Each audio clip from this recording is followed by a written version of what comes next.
Eddard Stark stood upon the scorched stones before the ruined Dragon Gate and inhaled the bitter scent of ash. King's Landing still smoldered, pillars of black smoke climbing into a sky the same dull red as drying blood. Bells tolled somewhere deep inside the city. Slow, heavy strokes, neither triumphant nor mournful, only weary. The small folk called them the bells of reckoning. To Eddard they sounded like chains rattling around his heart. The wind sweeping in off Blackwater Bay stirred his hair and flicked the torn black cloak about his shoulders. Once the cloak had borne the direwolf of Winterfell, bright and proud. Now soot had dimmed the white fur to dun, the sigil as grim and gray as the future that waited beyond these walls.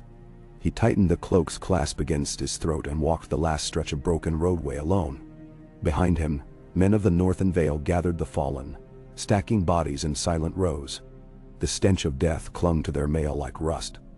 Near the gatehouse, Jon Arryn waited astride a tall courser, blue falcon painted on his battered shield. He dismounted when Ned approached. They clasped each other's arms without a word, two weary soldiers who had seen too much of war and far too little of what they had fought for. "We hold the city," Jon said at last. "What remains of it?" "Tywin Lannisters host camps along the Gold Road. He asks admittance in the name of the realm." Ned's face hardened. He came as a vulture, not a savior. Let him wait. Jon's pale eyes shifted down the ravaged street to where a cradle of marble once cradled the dragon's skulls. "Robert cannot bar the gate, Ned. His wounds bleed still. The maesters fear for him.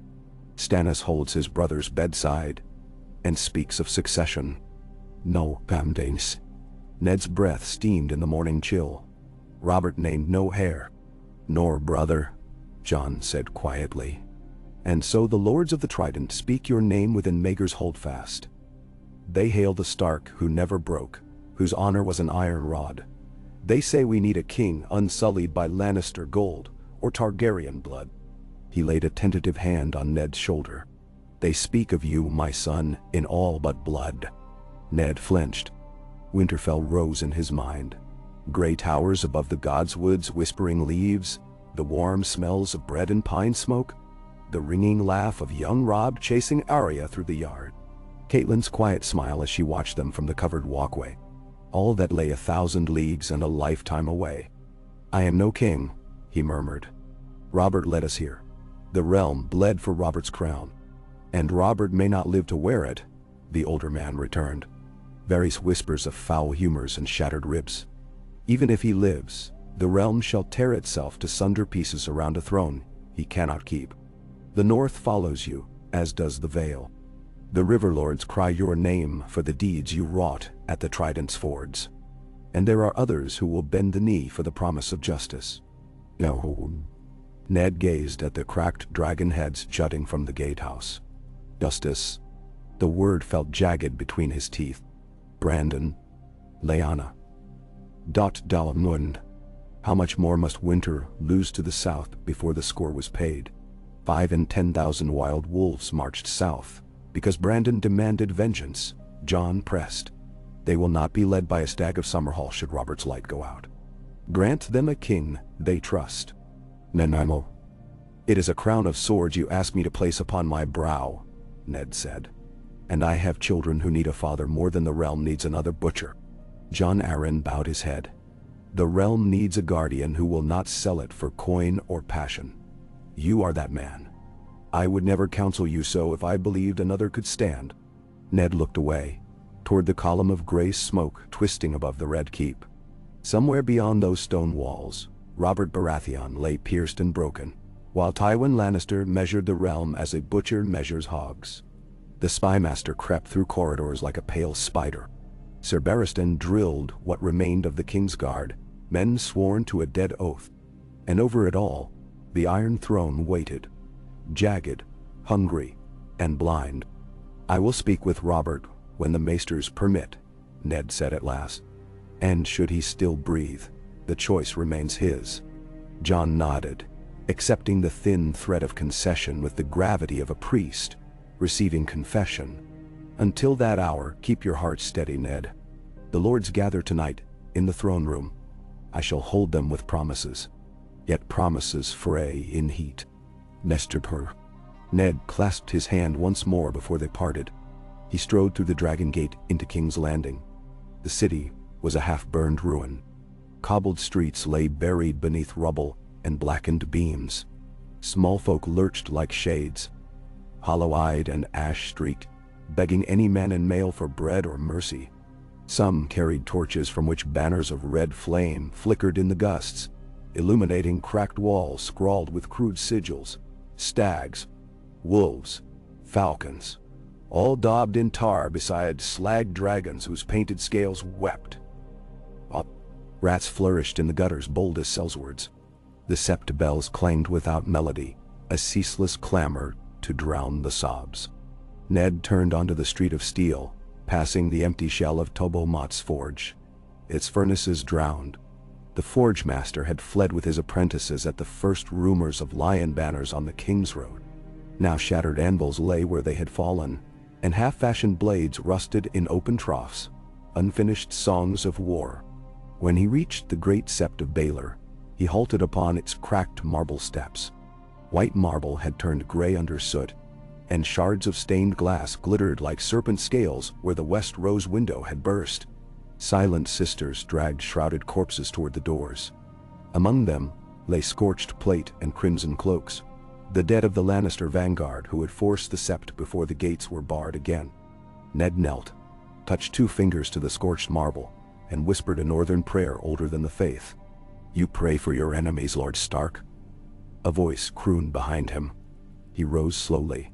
Lord Varys emerged from the shadows of a fallen column, pink slippers treading delicately around the debris.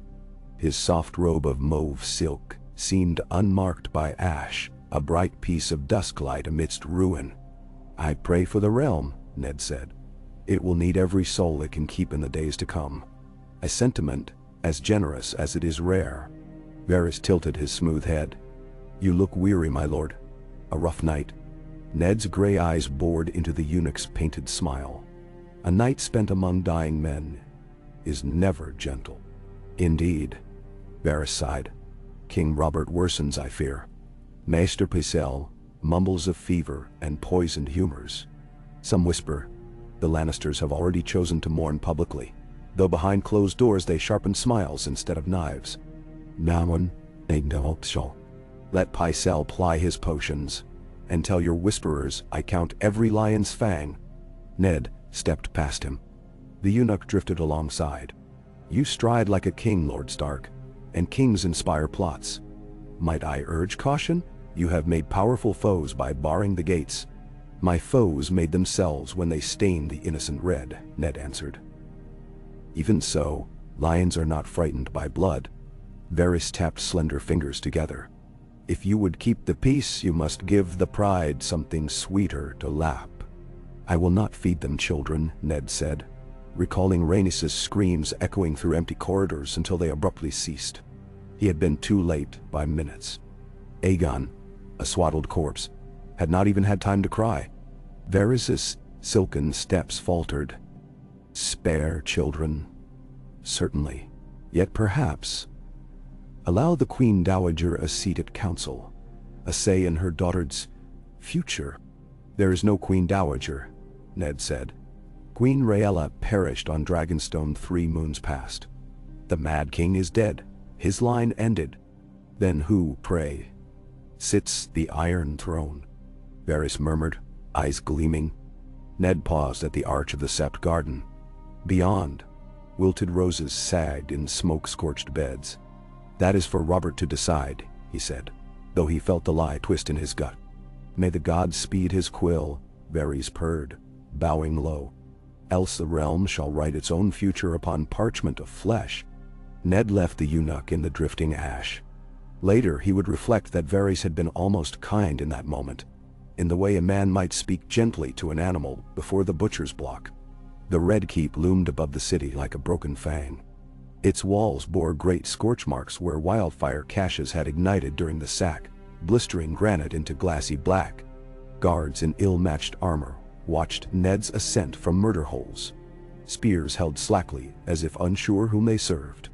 Within Maegor's holdfast, An acrid scent of smoke mingled with rotting rushes. Thunder rumbled. No, not thunder, Ned realized, but the pounding of hooves against stone. In the training yard, Cerberus and Selmy drilled a knot of Stormlander youths, every crash of shield on shield echoing like distant war drums. The Lord Commander saluted Ned with a crisp pivot of his blade, but did not pause. Duty bound his arms even more than his vows. At last Ned came to the high tower, where John Aaron waited beside the open doors. Candles guttered in wall sconces, their wax running like melted bone.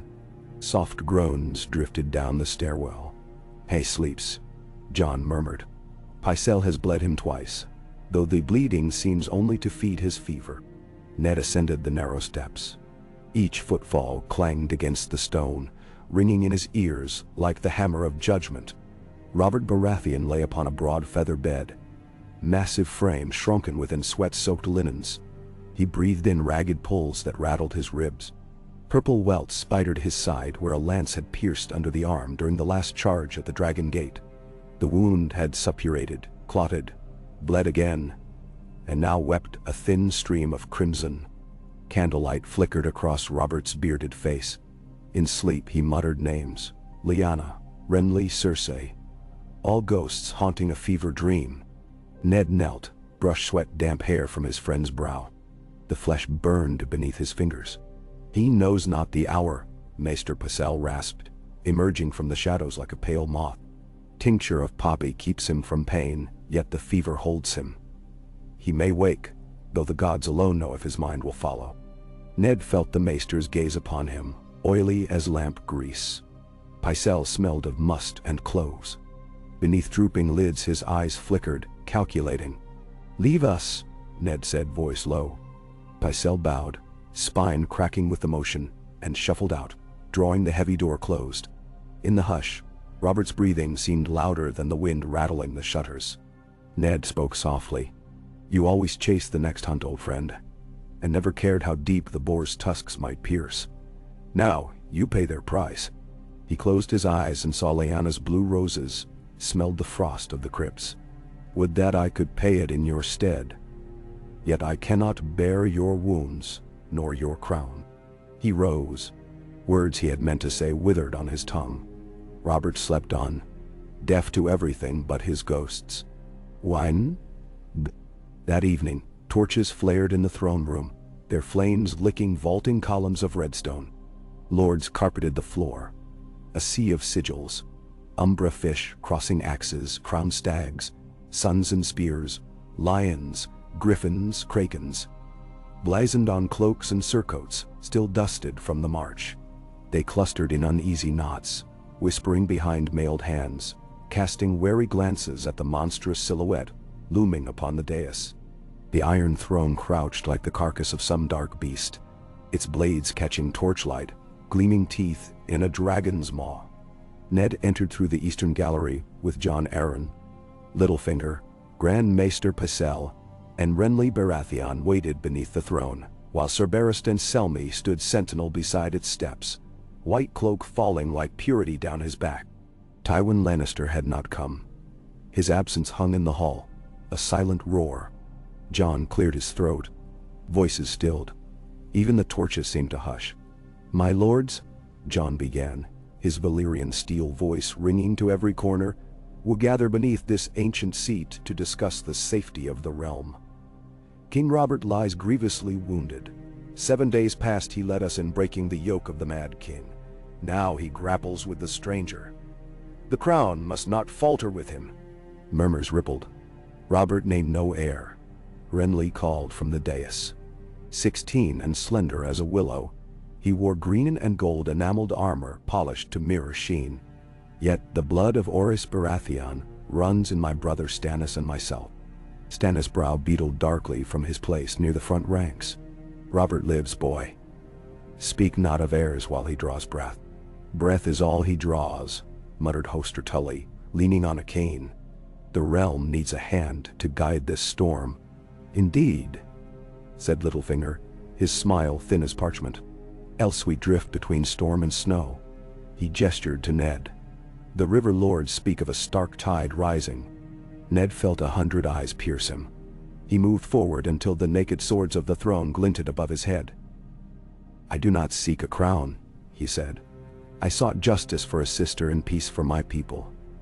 Yet peace is fragile as a candle in wind. If you would name a steward, look to Lord Aaron, who taught Robert and myself to be men." Jon shook his head. "I am too old to sit a throne of swords. The realm must heal, Ned. And healing requires a surgeon's steady hand, not a craftsman's feint." He turned to the assembly.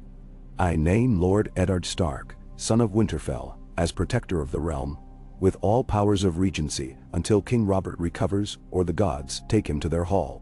The hall erupted. Voices rose like swords. Kraken sigilled men of Pike shouted for independence. Dornish lords decried northern tyranny. Hornwood and Manderley banners thundered for their lord. In the uproar, a single calm voice rang. "I second." Ser Barristan's words cut through the din like a blade. "I have served 3 kings. Of those still living, I name Lord Stark, the truest knight." The uproar dimmed, as if the old knight's honor stilled clamor. Renly's mouth twisted. "A Northman upon the throne, while storms and bleeds for lack of coin?" "We all bleed," Eddard said. "And I swear here before gods and men, every drop shall be accounted. But I will not grasp a crown unless the realm places it in my hands. Lords of Westeros, do you—" Silence pooled. Then great Jon Umber bellowed, "The North declares for the son of Winterfell." His war axe clashed against a pillar, sparking greenish fire. Across the room, bronze moose of House Grafton lifted their banners. House Piper, House Vance, House Blackwood. One by one the river lords barked assent. The Vale answered under Jon Arryn's eyes. Even Jorah Mormont roared from the rear, though his cloak hung tattered as a beggar's sleeve. Yet other voices resisted. Lord Paxter Redwine demurred, preferring a council of regents. Balon Greyjoy withdrew behind muttered threats of salt and stone. Lord Mace Tyrell weighed each cheer like a ledger, lips pursed. Into the volatile hush strode Catelyn Stark.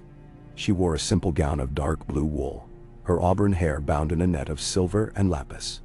Though she had arrived only that dawn with the vanguard of River Run, she moved unbowed. "My lords," she said, voice clear, "I see men balk at naming a reluctant king. Then name not a king tonight. Name a protector to guard the realm until Robert rises, or fails to rise. Let my lord husband bear the sword of state until then. Should the gods take King Robert, we may gather again when grief has cooled and decide our path." Her words slipped through the hall like cool river water. Protest ebbed. Arguments faltered. A regency felt safer than a kingship. Slowly, lords bowed heads. At last Pycelle tottered forward. "We must put the matter to record." He unrolled a parchment scroll. "Those in favor of Lord Eddard Stark, as protector and regent, speak now and seal with your sigils." He produced ink and quill. One by one they came, each stroke of wax and stamp of seal tolling like knells. When it was done, more than 2/3 of the room had etched their names. Tyrell held off. Greyjoy abstained, Martell sent no envoy, and the Lannisters remained conspicuous in absence. Yet the decree stood. Pycelle cleared his throat again. "Then let it be written. Upon this, the 2nd day of the 9th moon, in the year 283 after conquest, Lord Eddard Stark is declared protector of the realm, to wield the powers of kingship until such time as King Robert Baratheon returns to health, or the lords declare an heir. And a daddy." Ned felt the weight fall upon him, heavier than any sword he had lifted. Small wonder Aegon the Conqueror forged the throne of iron blades. It mirrored the pain of rule with each breath. He looked to Catelyn. She met his gaze with quiet strength, though worry shadowed her eyes. For the first time since crossing the neck, he dared let himself smile. Small, grim, but alive. Together they bowed before Ser Barristan, who unsheathed his sword and touched its edge to Ned's shoulders, a ritual older than dragons. When the last torch dimmed, and the lords drifted away like fading constellations, Ned remained at the foot of the Iron Throne. The hall lay silent, save for the echo of steel settling. He reached out, fingertips hovering inches from a jagged blade. In the reflected gleam he saw his face, lined, sorrow-etched, and crowned by ghostly frost. A king of ashes, he thought. If king I must become. And winter is long. Days blurred into parchment and ink, councils and petitions. Ned took rooms in the king's tower but seldom slept. Each dawn, ravens brought news of wildfires flaring in the crownlands, villages raided by roving sellswords unpaid since the sack, septs looted for grain. He dispatched Sir Helman Tallheart with garrison levies to restore order, but Helman counted fewer men each letter he sent. Tywin Lannister lingered outside the city walls, encamped in gilded pavilions. Couriers ferried letters sealed with lions' wax demanding entry for his host, and just recompense for services in ending Targaryen rule. Ned replied that the realm had no coin to pay pillagers. Let the lion hunt rabbits in the hills for supper.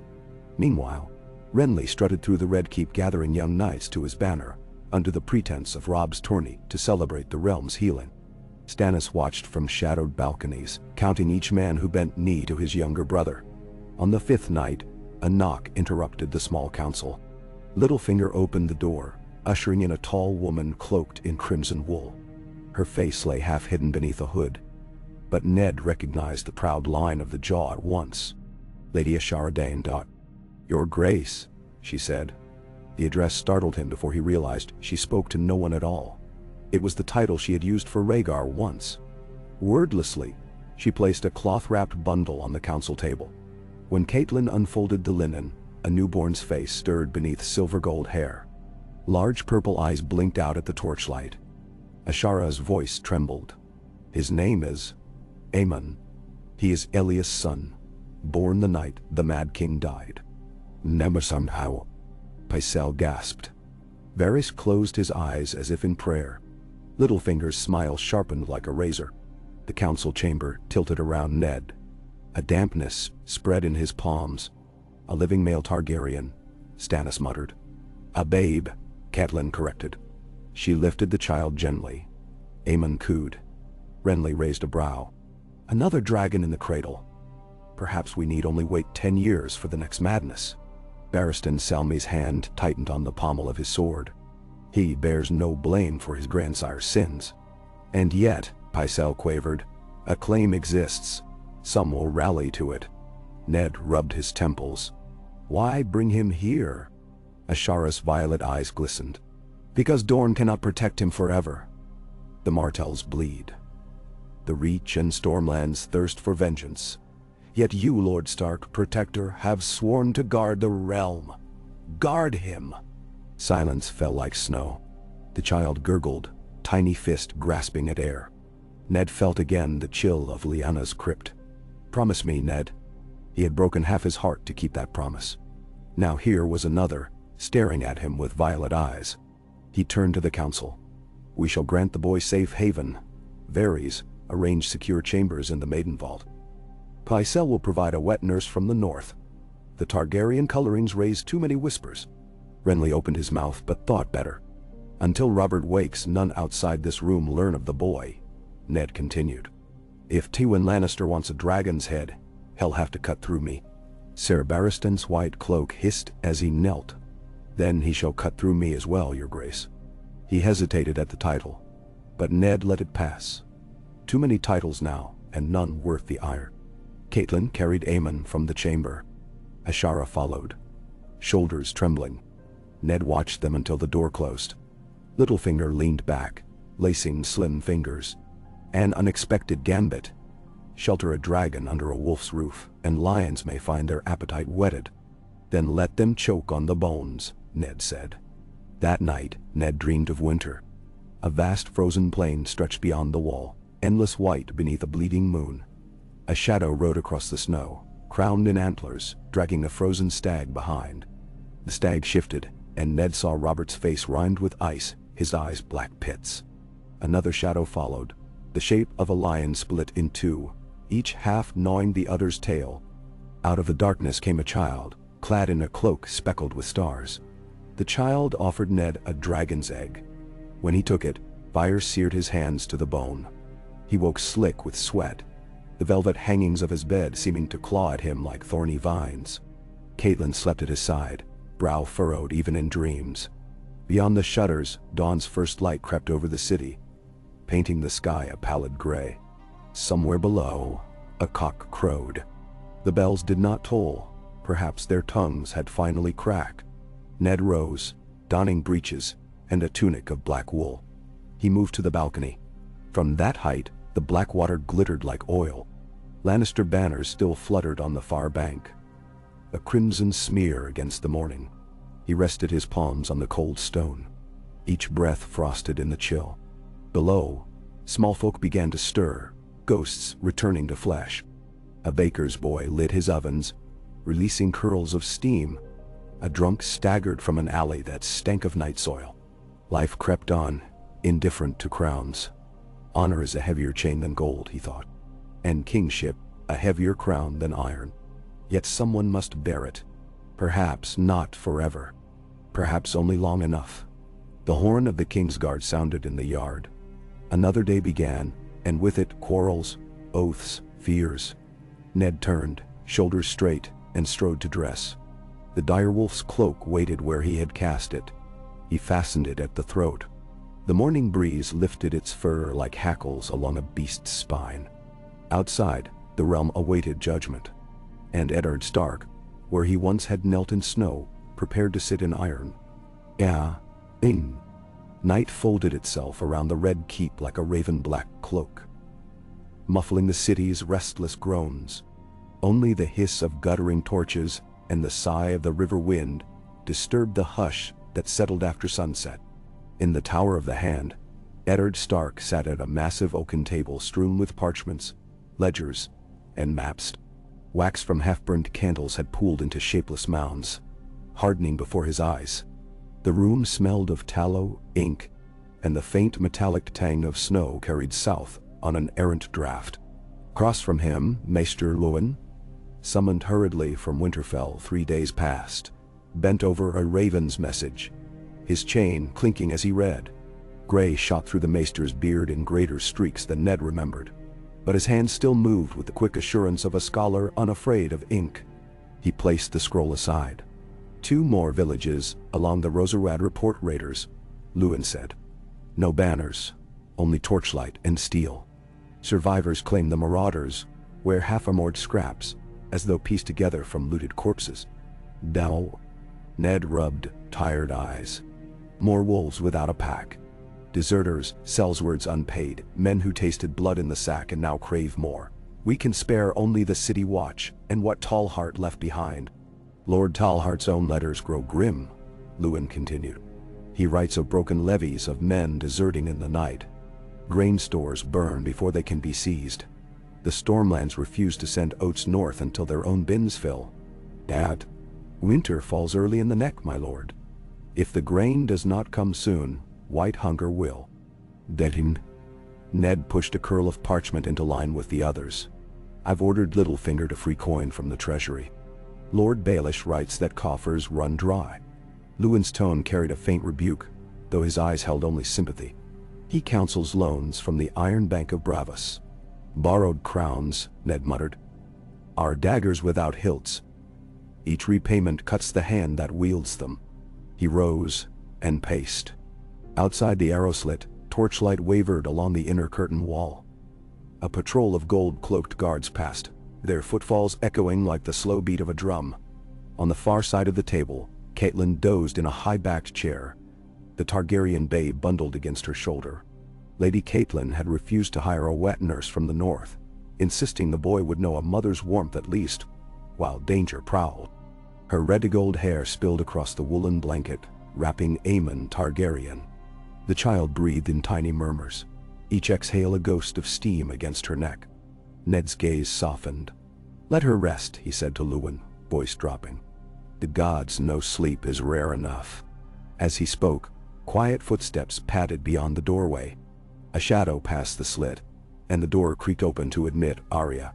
She carried needle in a leather sheath, belted over simple breeches, her hair plain and tangled.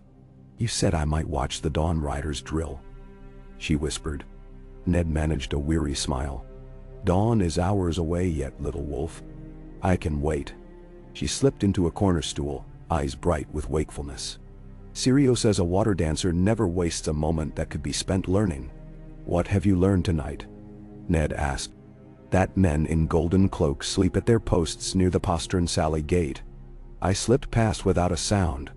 Lewin coughed to hide both shock and pride. Ned kept his face stern. And if someone less kind than you slipped in as easily? They'd find me waiting, Arya said, patting Needle's hilt. Ned shook his head but beckoned her nearer. She pressed herself against his side, and for a breath he allowed himself the gentle ache of fatherhood before honor's weight lowered itself again. Across the room, the door opened once more, and Sir Jorah Mormont entered, helm beneath one arm, mail dark with travel grime. He knelt, gauntleted fist, thumping the floor. Forgive the hour, my lord. Ravens from the trident and the veil. Ned motioned. Jorah rose, passing 2 sealed missives. The Bear Island man's eyes lingered on Arya with a distant warmth. Then he bowed out and closed the door. Ned cracked the first seal. Hosted Tully's trout pressed into red wax. He scanned quickly. Lord Hoster has fallen bedridden. Lysa sails for River Run to attend him. Lysa takes the babe. That will leave Jon Arryn alone among quarrelsome lords, Lewin said. Ned opened the second letter. Lines written in Jon Arryn's steady hand spoke of troubling murmurs in the Vale. Lady Anya Waynwood feuding with House Redford. Lingering tension over the regency. He requests I send a sure voice to counsel his bannermen while he rides the circuit. Who among your own is both sure-voiced and palatable to proud Vale ears? Lewin asked.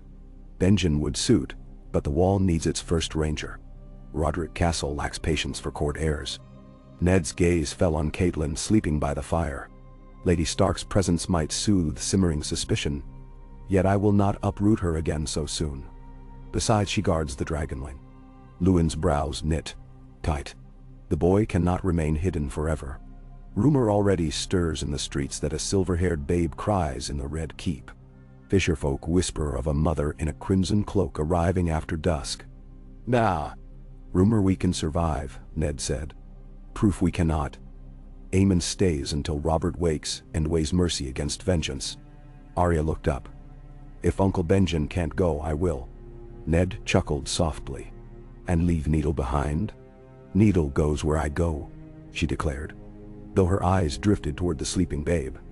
Aemon stirred, tiny fist brushing Catelyn's throat. Arya's features softened, curious. Before Ned could speak, another knock came. This time Renly Baratheon strode inside, perfumed satin doublet glimmering like damp jade. His retinue of bright young knights waited in the corridor, boot heels tapping arrhythmic drum beats. Renly flashed a grin too wide for the hour. I trust I intrude only upon sleep rather than strategy. Both, Ned replied, weary. Your knights should not ride King's Landing streets after curfew. They carry the stade's antler, Lord Protector. King's Landing sings safer for their hooves. Renly's attention swept the room and settled on Aemon with theatrical surprise. A babe awake at midnight? He sleeps, Ned said. Speak plainly, Lord Renly. Renly clicked his tongue and drew a scroll from his belt. Plainly, we need grain. The Reach harvest has been generous. With proper incentive, Lord Mace might release 20,000 river bushels. In exchange, a presence on your council equal to that of, shall we say, House Lannister. Tywin holds no seat on my council, Ned reminded. But the lions hover outside our walls wielding 100 swords for every bushel I request. Any Reach lord might conclude the hand's favor leans north and east, never south. Renly unrolled the scroll. An itemized account of proposed tariffs. Grant the Tyrell's license to import staple goods without levy. And you'll have grain within a fortnight. Delay, and I fear our small folk will starve in the gutters. Ned considered. No levy for a single season. After that, tariffs resume.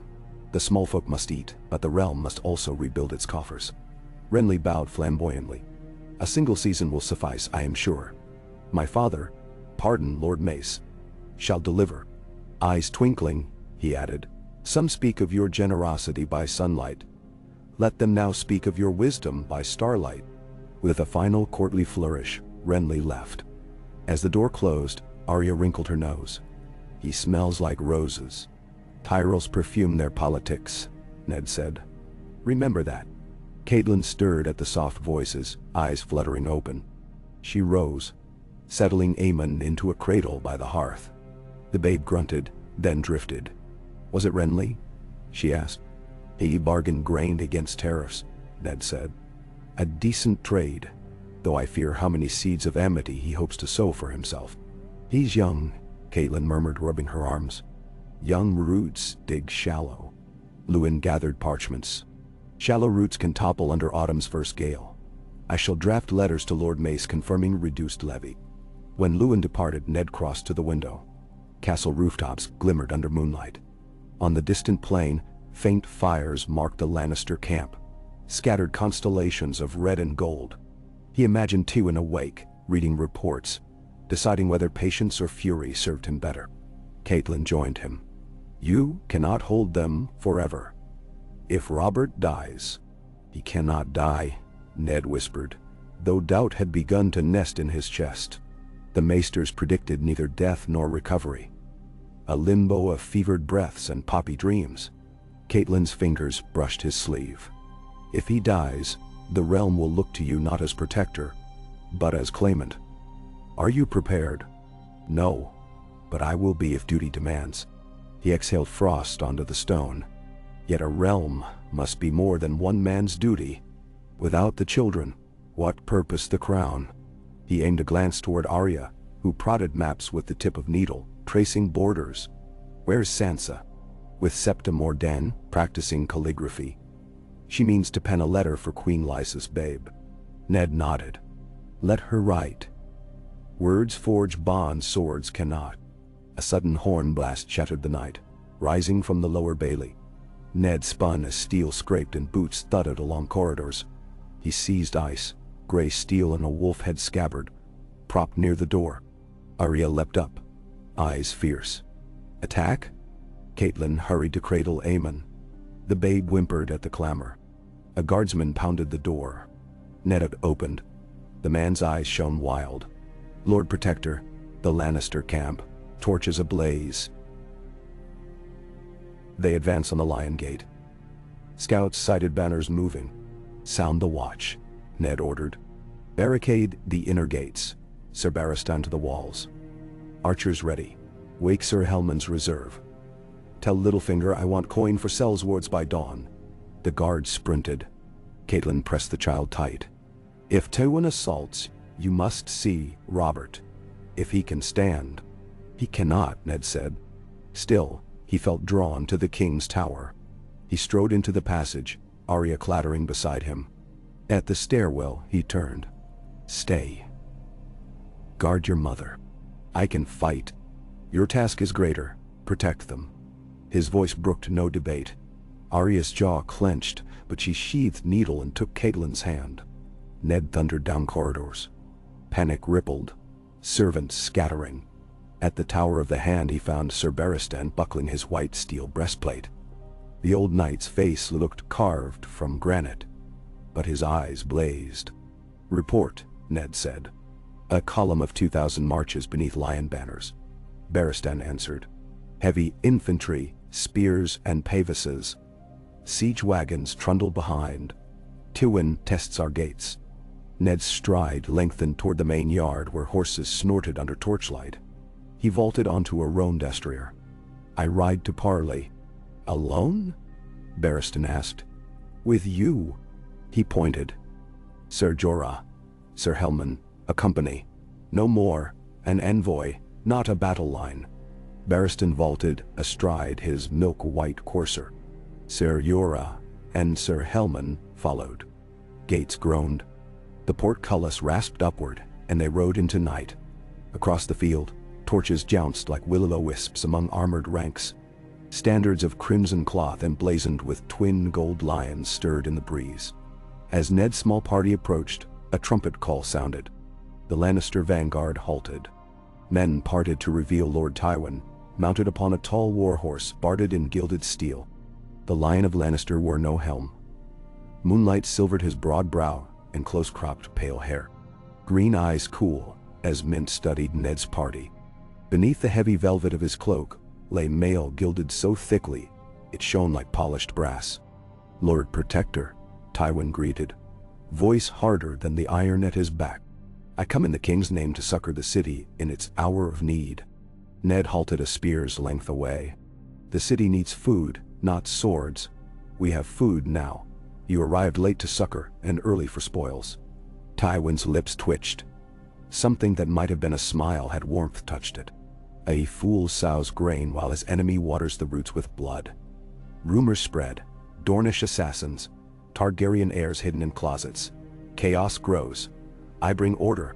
Order you'll not impose with 2,000 spears. Ned's gaze darted along the column. Ziga wagons indeed. Lumbering hulks of iron-shod wheels capped by steel rams. "We both know how few loyal men you possess," Tywin said softly. "The city gapes like a gutted boar. Its entrails spill, bandits, deserters, hungry smallfolk. You clutch a throne of knives while your king lies dying. Trade me entry and a seat at council. I will feed and pay your rabble, garrison the roads, and keep the peace." "At what price?" Ned asked. "Only justice," Tywin purred. "Justice for Elia, for Rhaenys, for Aegon. I would see traitors tried, spur and spear. I would see the perpetrators of false succession stripped of titles. In short, I would see law restored. Let us begin with those behind the murder of my son's betrothed, the Princess Rhaenys." Ned met the pale green gaze. "Your men killed her. Gregor Clegane slew her under Amory Lorsch's command. Yes, they acted imprudently. Yet their swords served your rebellion's end. Justice, Lord Stark, is blind. Perhaps hers will see other culprits whose hands remain unstained by soot, yet drip with guilt nonetheless." Ned felt steel in the words. Tywin would trade grain for blood. He thought of Ashara's child sleeping beneath Catelyn's watch. Tywin must suspect, but lacked proof. "I'll not deliver babes to your butchers," he said. "Nor will I name Lannister the savior of a realm you helped bleed." Tywin's brows rose. "Then we are at impasse." He gestured. Ziga wagons creaked forward as if prompted by his hand alone. Behind Ned, Barristan's fingers tightened on his reins. "I offer compromise," Ned said quickly. "Your wagons may camp outside the Lion Gate. No more than 100 of your men enter to distribute grain at dawn. No arms longer than a spear, and no knights, only servants. The rest of your army stays without. Violate the terms and the city fires every cache of wildfire left beneath the walls." "Ned." Tywin's gaze flickered. He doubted the wildfire claim. Perhaps Ned prayed only enough to temper arrogance. "And my seat at council? Send a delegate, not yourself." Silence stretched, brittle as river ice. At last Tywin inclined his head. "Very well. My brother Sir Kevan shall attend on the morrow." He turned his horse. "But remember, Lord Protector, wheels grind what stands before them. Delay a wheel, and it will grind the one who sets the brake." With that cryptic farewell, he signaled his captains. The column wheeled east, torches trailing like molten serpents. Ned exhaled. Back to the keep. They rode through gale-tugged grass, hooves thumping damp earth. Barristan spoke first. "We have purchased a night's peace, no more." "Enough for bread," Ned said, though dread gnawed him. Tywin now knew he could press with siege gear and outrange wildfire caches. Worse, the man would burrow into council as a serpent among eggs. At the gate, the watch parted. Inside, Ned dismounted, boot soles numb from cold. He strode to the king's tower. Maester Pycelle blocked the landing. "Your pardon," Pycelle wheezed, "but King Robert's condition has turned." Sweat glazed the maester's brow despite the chill. Ned's heart jerked. He brushed past. Beyond the heavy door, moonlit shadows draped the chamber. Robert lay thrashing, sheets kicked aside. His chest heaved, and froth bubbled at the corner of cracked lips. Stannis knelt at bedside, gripping his brother's hand as though straining to hold him in this world. Renly stood across the bed, face pale. As Ned entered, Robert's eyes snapped open. Fever bright, they roamed the room until finding his friend. A faint grunt escaped. Ned knelt. "Easy, Robert Dark." Robert's voice rasped, scarcely sound. "Throne. No talk of thrones tonight. Rest." Robert's hand twitched, brushing Ned's sleeve. Take, keep, safe." Each syllable cracked like dry timber. "Promise, end." Ned swallowed the sting in his throat. "I promise. The realm is safe." Robert's gaze drifted to Stannis. Tell Renly." Breath faltered. "Play nice or it'll turn him into pig." The faintest smile touched Renly's lips, but tears welled. Robert's chest hitched again. Then the rattle of air ceased. Muscles slackened, head lolling to one side. Pycelle shuffled in, placed trembling fingers against Robert's throat. Silence. He bowed his head. "The king is dead," Renly gasped. Stannis' jaw clenched, grief warring with something sterner. Ned felt the world tilt. Bells tolled in distant memory. Tonight, they would thunder anew. He rose. Duty crystallized in the stillness.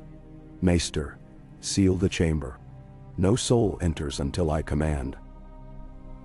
"Enton." Pycelle wavered but obeyed, calling attendants. Ned gripped Stannis' shoulder. "Your brother's last wishes must be carried. We will convene at dawn to proclaim." Stannis nodded, eyes dark. Renly wiped tears and straightened, glancing between them. Ned left. Outside the tower, he leaned against cold stone. Robert was gone. Winter closed its fist. In the yard, dawn's first embers smudged the horizon. Torches guttered. A raven croaked from the rookery, black wings beating the sky. Ned turned toward the Tower of the Hand. A howl ripped from the kennels, gray wind perhaps, sensing grief. The sound carried across ramparts, met by a chorus from other direwolves.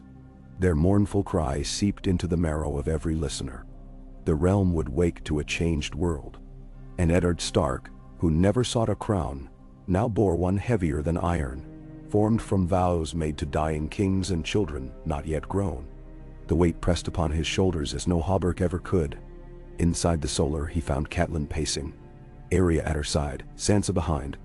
Catelyn read his face and covered her mouth, eyes brimming. "He's gone," Ned said. His voice broke just there, but he mastered it. "He charged me keep the realm safe.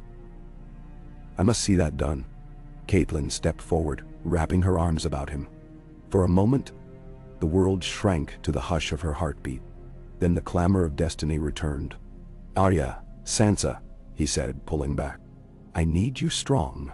Word will spread, tempers will flare. Stay by your mother until I send." Arya nodded, jaw set. Sansa's lips trembled, but she curtsied bravely. Catelyn asked, "What now?" "Now I summon the lords, call the bells, and face every lion, kraken, stag and rose who claims the realm. With Robert's breath ended, war will stalk these halls. We must teach it fear." He touched her cheek. "Guard the child. The dragon's blood is our sharpest blade and our deepest wound." She closed her eyes. "I will keep him." Outside, a bell began its solemn report. One slow toll. A pause, another, echoing through streets where torches sputtered and windows unlatched. King Robert Baratheon, first of his name, hunter and warrior, was dead, and each clang hammered the news into every stone of King's Landing. Ned drew ice and rested its point on the floor. The steel reflected the candle flames, twin banks of fire running down the fuller. No sword, however broad, could shield against what loomed, but a sword could carve a path. He strode from the room, down passages teeming with sleepy servants roused by alarm, up to the council chamber.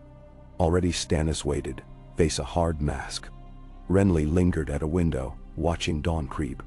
Varys floated in, robes whispering. Littlefinger followed, smile gone. Ned took the lord's chair. Ice laid across his knees. Robert Baratheon, king of the Andals, the Rhoynar and the First Men, is dead. May the gods give him rest. He let the words settle. He named no heir older than his infant daughter by Cersei Lannister, and the realm stands divided. Stannis cleared his throat. As Robert's eldest brother, I claim the Iron Throne by right of blood.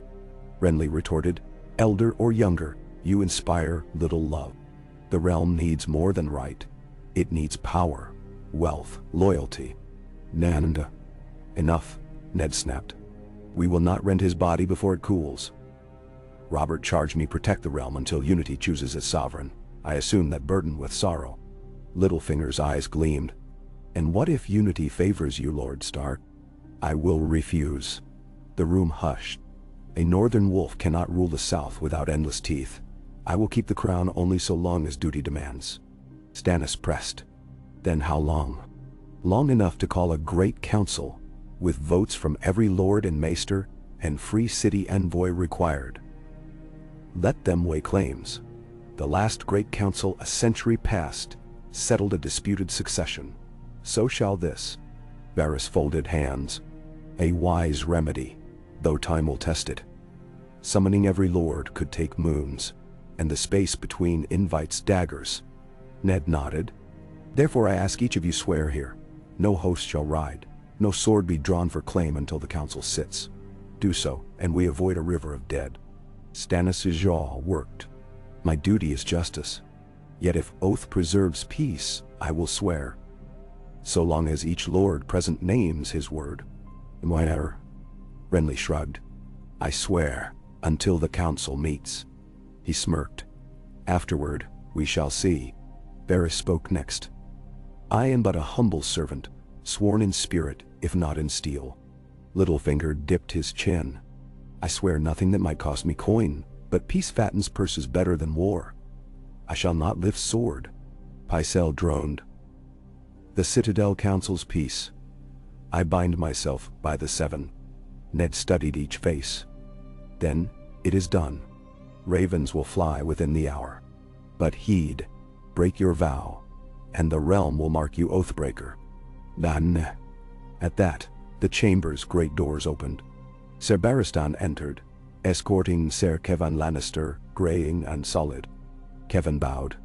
Lord Protector, my brother offers grain and soldiery should you require escort for your council. Escort? Yes, Ned said. But no soldier enters these walls under arms, save those pledged to the throne, and the throne lies vacant. Grain, we accept.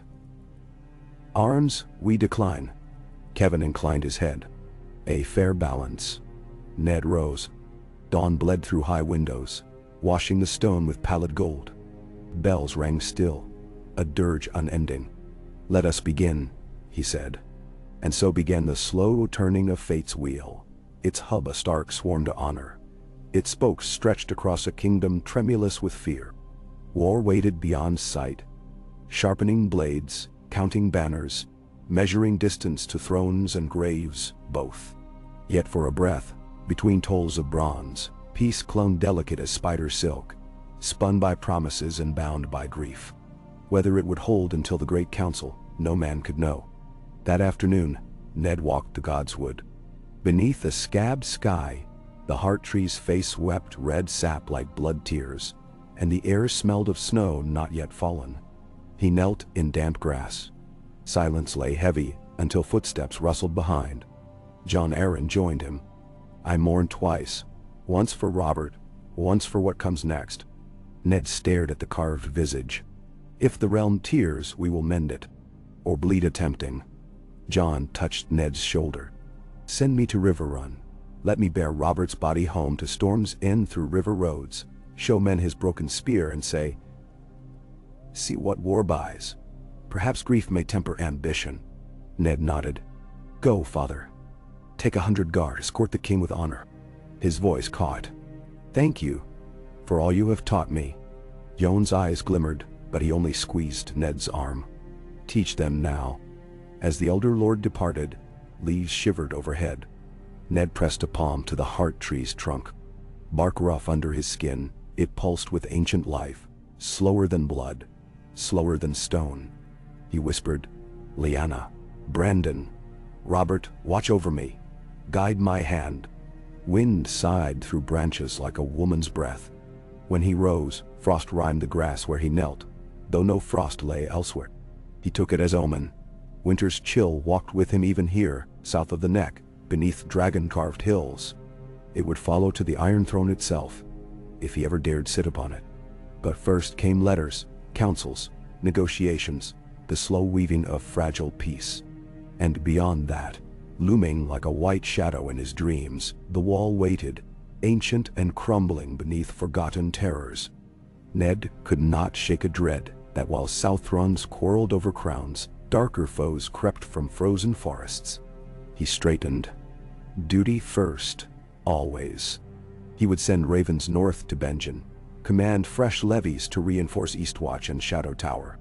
He would not be the lord who let the nights grow darker while men squabbled in candlelit halls. He returned to the keep. In the nursery, Caitlin hummed a gentle northern lullaby to baby Aemon. The notes curved around stone like warm breath in winter. Ned lingered, unseen, listening. The babe's tiny hand grasped Caitlin's braid, and for that small moment, the realm felt soft again. Then a horn blew thrice from the river gate. An embassy from the Freys arrived early, demanding audience. Ned sighed and turned toward duty. In the corridors, he passed Renly and Loras Tyrell laughing over some jest, gold and green shining like summer. Ahead, Stannis conversed with Davos Seaworth, stern and black. Opposite ends of Storm, those brothers. Between them, he must chart safe passage. He mounted the spiral staircase toward the Solar. Behind him, servants whispered of black wings and dire news. Euron Greyjoy spotted at Lordsport, gathering ships. Clash between Ironborn raiders and Stonehouse levies. Whispers of Balon stirring rebellion anew. Another worry for the stack. In the Solar, parchments awaited. Lineages, claims, debts. Ned settled to work. Quills scratched. Candles flickered. Beyond the slit window, clouds gathered, bruised purple and iron. A storm approached.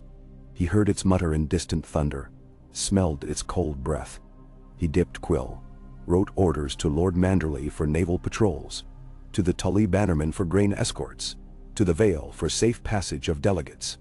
He penned gentle words to Robb in Winterfell, stern caution to Theon Greyjoy, a father's love to little Bran, still in babe swaddling.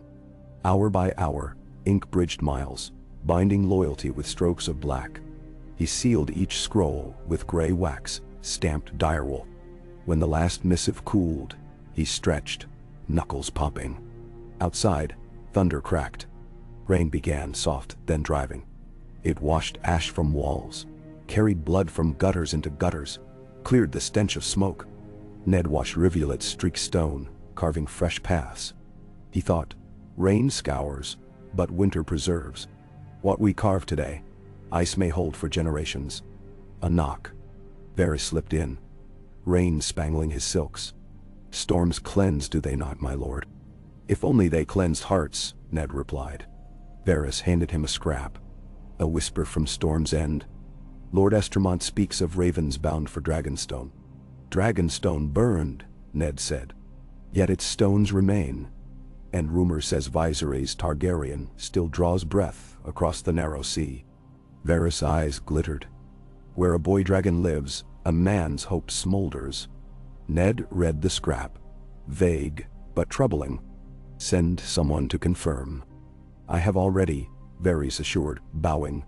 As the eunuch departed, Ned stared at the rain. Dragons, lions, wolves, krakens, each stirred restlessly. The stage widened. He whispered, 5 hours my story must last, the man said, thinking of the distant voice that bade him spin yarns without end. Duty and story intertwined. Here he would walk their braid. Midnight neared. Bells rested.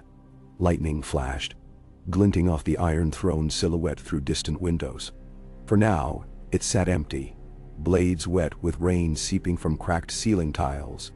It looked less a seat, and more a cage of shadows. Ned gathered his cloak and strode out, footsteps steady. Tomorrow would bring more parchment, more schemes, more whispers. But also the arrival of grain carts, the mustering of watchmen, and perhaps the first tremble of unity. A fragile breath, but breath nonetheless. Down the stair he paused by the nursery once more. Eamon slept in swaddling linen, breath soft. Caitlin dozed nearby, chair tipped back against the wall. Lightning illumined them in a silver wash. Mother and child, lion's bane and realm's hope. He touched the doorframe in silent oath. Then he walked into the storm. Nay, and The rain did not let up for 3 days, and the city was reborn in the storm's shadow. The black waters swelled against its quays, muddy with runoff from hillsides scoured bare by Tywin's foragers. The bells that had tolled for Robert's passing faded into silence, replaced by the endless hiss of water on slate and stone. The rush of gutters, the low dirge of the wind through broken towers. At dawn on the 4th day, when the clouds finally lifted, King's Landing glistened like a city beneath glass. Streets swept clean of blood and ashes, though the scars of siege and sack remained in scorched walls, gaping roofs, the ragged silhouettes of neighborhoods where fire had swept unchecked. Eddard Stark rose before the sun, accustomed to waking in the dark, as he had in Winterfell, when the snow fell thick outside his tower and the wolves howled for meat. The city's southern warmth could not quite banish the chill that had settled in his bones. He dressed in silence, fastening the wolf's head clasp at his throat, buckling ice to his hip, and running a whetstone down its broad length with measured strokes. Every day began with the old ritual, blade to stone, metal to memory. Duty. Steel. Pot. Outside, the castle stirred. Guards changed at the postern gates. Down in the kitchen yards, men and women in muddied livery stacked fresh sacks of Tyrell grain, their faces wary as hounds. The city was fed, for now, and the small folk had not yet taken to violence. Word had spread of Tywin Lannister's host remaining camped but unblooded beyond the city, distributing food under close watch. The threat of wildfire caches had held the lion at bay, so far. Ned wondered how long that threat would last. How many men must be bribed or frightened? How many more days they might borrow before Tywin lost patience? He found Caitlin in the council chamber, already at work. Scrolls, letters and ledgers filled the table, and Caitlin had always moved among such burdens with the careful, sure patience of a woman running a great house. She looked up, and for a heartbeat the old smile flickered. The one that made Ned remember riverbanks and willow trees, a world before war and secrets and cold vows. "You did not sleep," he said. "Nor did you." She rolled a wax seal between finger and thumb, worry lines deep around her eyes. 3 more lords arrived in the night, Bracken, Rowan, and Seaworth. "They ask what council you will hold. Davos brought salted cod, at least." Ned's mouth twitched. The Onion Knight feeds a hungry realm. I wish all ambassadors brought such gifts. Then they... She glanced at the window, where the city's rooftops shimmered in pale gold. Arya is sparring with Syrio in the old armory. Sansa sits with Septa Mordane and Lady Went, copying letters to the Vale and Dorne. She hesitated, voice softer. Robb writes every day. He asks when we will return. Ned looked away, the ache for home as fierce as any wound. Not yet, not while peace hangs by a thread. A footman rapped at the door, bowing low. "Lord Arryn returns from the Trident, my lord." Lord Hoster's body follows behind him. River Run's banners fly at the main gate. "Day." Ned nodded, pulling on gloves. "Let the banners fly. Send word to the lords. Council at noon. Let them mourn and remember before we speak of crowns." Caitlin watched him. "Do you know your answer if they ask it?" He did not. The question was a knife always hovering, waiting to be grasped. "I will not take a crown unless the realm demands it, and even then..." He shook his head. "The council must decide. The lords must choose peace, or I will not be their king." "Vander Sarmon." She said nothing, but her hand lingered at his sleeve as he passed, as if she could anchor him with touch alone. He crossed the keep, boots echoing on damp stone, and took the stair to the outer yard. The banners of House Tully, silver trout leaping on a field of blood and blue, hung limp from their poles, heavy with rainwater. Lord John Arryn, his beard grown wild and white, dismounted by the gate. He looked older by years, his eyes hollow, but his back was straight. They embraced, foreheads pressed. "The river is troubled," John said quietly, "but it flows on. Hoster rests now. May the gods judge him gently." "Thank you for returning, Father," Ned replied, the old name slipping out as easily as breath. They exchanged no more words. Too much lay unsaid, and the moment was not for sorrow. Together, they watched as the Tully dead were borne through the gates.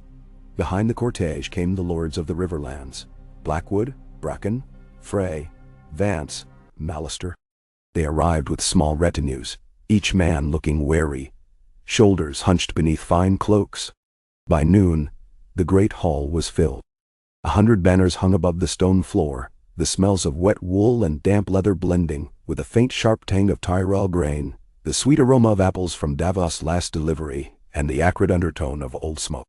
In the galleries, men and women stood 10 deep.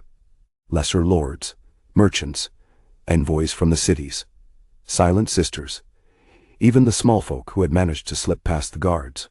Ned stood before the empty iron throne, ice laid across his arms, Jon Arryn at his right hand. To his left, Catelyn stood with Sansa and Arya, both daughters dressed in the plain blue and grey of the north. Behind them, Catelyn's uncle Brynden, Tully, and Ser Jorah Mormont flanked the family, watchful and silent. The lords gathered in the hall: Rowan, Redwyne, Hightower, Bar Emmon, Selmy Davos, Grafton, Royce, all those with ships, swords, or coin enough to matter. The Dornish delegation, led by Oberyn Martell, arrived last, faces veiled in silks against the northern damp, eyes cold as topaz. Ser Barristan Selmy struck his sword once upon the flagstones. The hall stilled, all voices hushed. Ned felt every gaze upon him. He spoke, voice steady, the north in every syllable. "Lords and ladies of Westeros, you come at the turning of an age. Robert Baratheon is dead.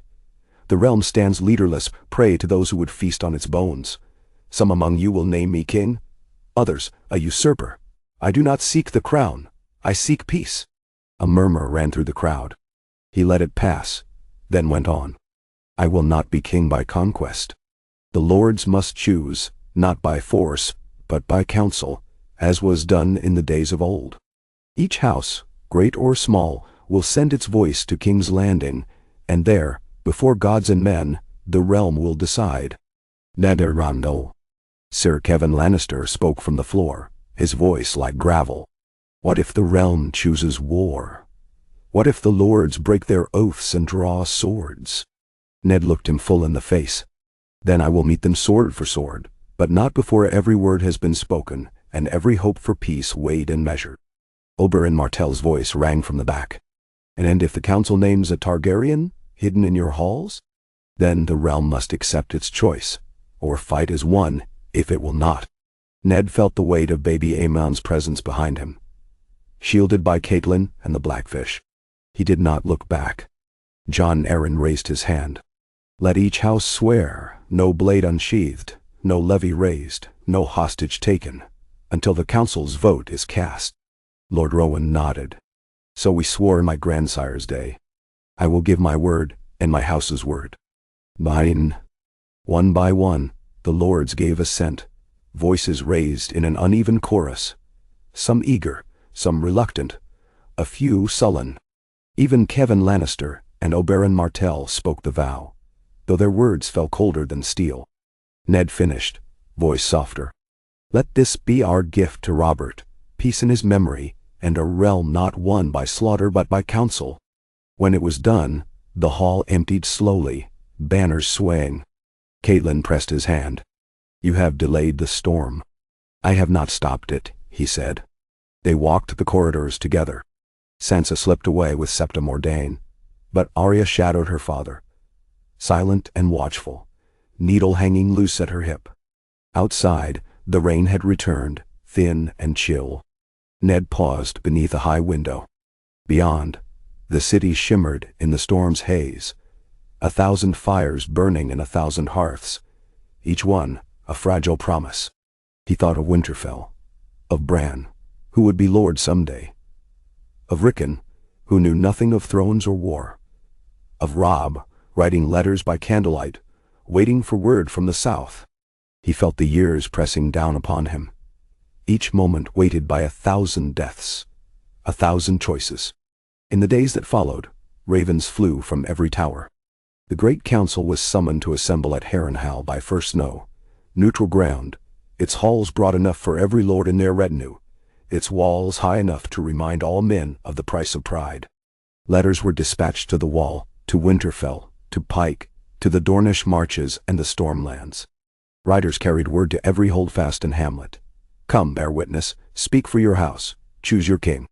In King's Landing, Ned labored. The city's wounds were slow to heal. The city watch hunted bandits in the alleys, and twice Ned rode in person to see justice done, his presence a warning, the great sword ice a promise. Grain stores were rationed. Tyrol wagons kept arriving, though Lord Mace sent word that the bounty would not last through winter. Sir Davos Seaworth brought word from the Narrow Sea, ships out of Bravos flying black banners, the Iron Bank sending envoys with ledgers longer than a knight's lance. Ned met them in the council chamber, refused their gold, and sent them away, warning that the realm would pay its debts in time or in steel, as need required. Sir Barristan trained new men to the city's watch, drilling them in the mud while the last of the Lannister gold cloaks slunk away to Tywin's camp. At dusk, Ned would find Arya sparring with Syrio under dripping eaves, her laughter ringing in the rain. On the third day, word reached him that Balon Greyjoy had raised the banner of the Kraken on Pike, the Iron Islands in open defiance. Ned met with Stannis, Renly, and Jon Arryn in the Solar, the maps laid out before them, salted with fresh dispatches. "We cannot fight a war in the west while the council is called," Stannis said, lips thin. "The Ironborn mean to take Lannisport or worse, Old Town." Jon Arryn tapped his finger on the map. "The council's oath is thin. If Balon breaks it, others will follow." "Send ravens," Ned commanded. "To every house, remind them of their word. Tell them the Kraken will find no friends if it attacks before the council sits." Stannis grimaced. "If ravens fail, then we ride," Ned said quietly. "But not until every hope is spent." That night, he walked the battlements. The city was dark, only scattered fires marking the watchposts. The rain had finally ended, and stars flickered above like cold diamonds. The air smelled of wet earth, burnt wood, and far-off pine. He found Catelyn waiting on the walls, wrapped in a cloak of dark blue wool. They stood together, silent, as the moon rose over the river. "He would have wanted this," Catelyn said. "Robert. He was no king, but he dreamed of peace, even in his madness." Ned nodded. "He was my brother, as much as Brandon, as much as Benjen. I could not let the realm fall to ruin while there was still a chance." Catelyn touched his hand. "You will not be king, will you?" He shook his head. "If the lords choose me, I will serve, but I will not ask it. Winterfell is in my blood, not the Iron Throne." She smiled, weary and proud. "Then let them choose, and let the gods judge us all." Below them, the city slept, for once unafraid. In the morning, Ned found Arya in the Godswood, practicing her footwork among the moss and roots. He watched as she danced, sword flashing in the early light. When she saw him, she grinned and came running. "Will you fight in the council, father?" with words instead of swords. He knelt, brushing mud from her cheek. "A sword is honest, but words are sharper. I will fight for peace, Arya. For you, for your mother, for Robin, Bran, and Rickon, for every child in the realm." She nodded, solemn as a maester. "Then I will too." He hugged her close, feeling the wild heartbeat in her chest, the promise of a future not yet written. The days spun out, slow and full. Delegates arrived from every corner of the realm. Lysa Arryn brought little Robert to the city, flanked by knights in falcon-crested helms. The Freys came with 100 sons and daughters, their ambitions wrapped in smiles. The Martells moved like shadows, whispering among themselves. The Tyrells sent Lord Garth in Mace's stead, bearing flowers and subtle threats. Balon Greyjoy sent only a letter, defiant and cold, refusing the council's call. As the council's date approached, Ned prepared to ride for Harrenhal. He gathered a retinue, Sir Barristan, Sir Jorah, Catelyn, Arya and Sansa, the Blackfish, Lord Davos, a score of northern men handpicked for loyalty and skill. Jon Arryn and Lysa would ride with them, the Vale's banners flying alongside the direwolf and trout. The city would be left in the hands of Stannis and the city watch. The morning of departure, Ned stood in the solar, strapping on his sword belt. Sansa entered quietly, eyes downcast. "Father," she said, voice trembling, "will you let me speak for House Stark?" He was startled, then proud. "You will speak, Sansa. You are my daughter, and your voice is as strong as any lord's." Then Samtor. She looked up, blue eyes fierce. "I will not let them forget the North." He knelt, pressed a kiss to her brow. "Nor will I." When the hour came, the procession wound out of King's Landing, banners fluttering in the breeze, hooves ringing on wet cobbles. The small folk lined the streets, some cheering, some silent, a few throwing flowers or clods of earth. Above, the sky was a clear, cold blue. The road to Harrenhal was long and watchful. Scouts rode ahead, and twice they found evidence of bandits, burned wagons, broken swords, bodies left for crows. Ned rode at the head, ice across his saddle, Catelyn beside him. At night, they camped beneath the stars, the men singing old songs, while Arya sparred with the Blackfish, and Sansa helped Catelyn tend the little Aemon, who had come with them, swaddled in wool and watched over by northern maids. On the 5th day, they reached the ruins of Harrenhal, the castle's blackened towers looming above the lake. Already the camp was a city, tents and pavilions, banners streaming, the great and small of the realm gathered in uneasy peace. Ned entered the ruined hall at noon, every house represented. Lords rose as he entered, some bowing, some only inclining their heads. At the far end, the Iron Throne had been brought from King's Landing, set on a dais of charred stone, an empty crown resting on its seat. He stood before the assembly. "We are gathered for council, not conquest. Let every house speak, every voice be heard. We will choose a king, or choose peace." For days, the lords debated. Arguments echoed in the halls. Baratheon against Baratheon, Lannister against Martell, Tyrell against Frey, Greyjoy against the world. Some called for Ned to take the crown, others demanded the return of the dragons, or the rise of a new council to rule without a king. Sansa spoke for House Stark, her words calm and measured, Arya at her side, gaze fierce as steel.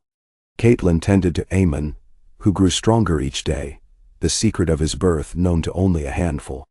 At night, Ned would sit with Jon Arryn, drinking small ale by the fire, the talk quiet and full of memory. On the 7th day, the vote was taken. Each lord cast a stone into a great bowl, a direwolf for Ned Stark, a crowned stag for Stannis, a rose for the Tyrells, a sun and spear for Dorne, a kraken for Balon, a lion for Tywin. When the tally was done, the direwolf stones outnumbered all others. Stannis bowed his head, lips pressed thin. Tywin Lannister's face was carved from granite, but he did not protest. Oberyn Martell only smiled, sharp and knowing. Ned stood before them, the weight of their choice heavy on his shoulders. "He will have me, I will serve. But let it be as a steward, not a conqueror. The realm must be rebuilt, together or not at all." Men saw. A cheer rose in the hall, uncertain at first, then swelling. The lords bowed, some grudgingly, most with relief. Catelyn caught his eye, pride and fear mingled in her gaze. That night, Ned walked the battlements of Harrenhal, moonlight silvering the broken stone. Arya came to him, her feet silent as shadows. "Is it over?" she asked. He shook his head. "It is never over. But for now, the realm is at peace." She slipped her hand into his. "I'm glad you're not a king. You're better as a father." Now, he laughed, the sound ringing in the empty air, and together they stood, watching as dawn crept over the lake, the realm's fate balanced in the hush before a new day. Well, and The dawn after the council at Harrenhal broke with a ghostly mist rolling off the god's eye, veiling the blackened towers and war-scarred curtain walls in pale silver. The old stones of Harrenhal, bastard children of fire and pride, had witnessed more than one coronation in 1,000 years, but none quite like this. Ravens were already in the sky, winging south to Old Town and Storm's End, north to Winterfell, east to the Vale and Pike, each bearing a single truth. The realm had chosen Eddard Stark, not as conqueror, not as dragon nor lion, not even as the wolf king many had feared, but as steward of the realm, and regent until such time as the lords in their wisdom decreed peace. Yet, peace in Westeros was a frail thing, always trembling at the edge of the blade. Even as the great lords and small folk bent the knee in the charred hall, even as the direwolf banners flew over the main gate, the seeds of division were being sown. The day after the vote, Ned met with his family in the solar lent to him in the Widow's Tower.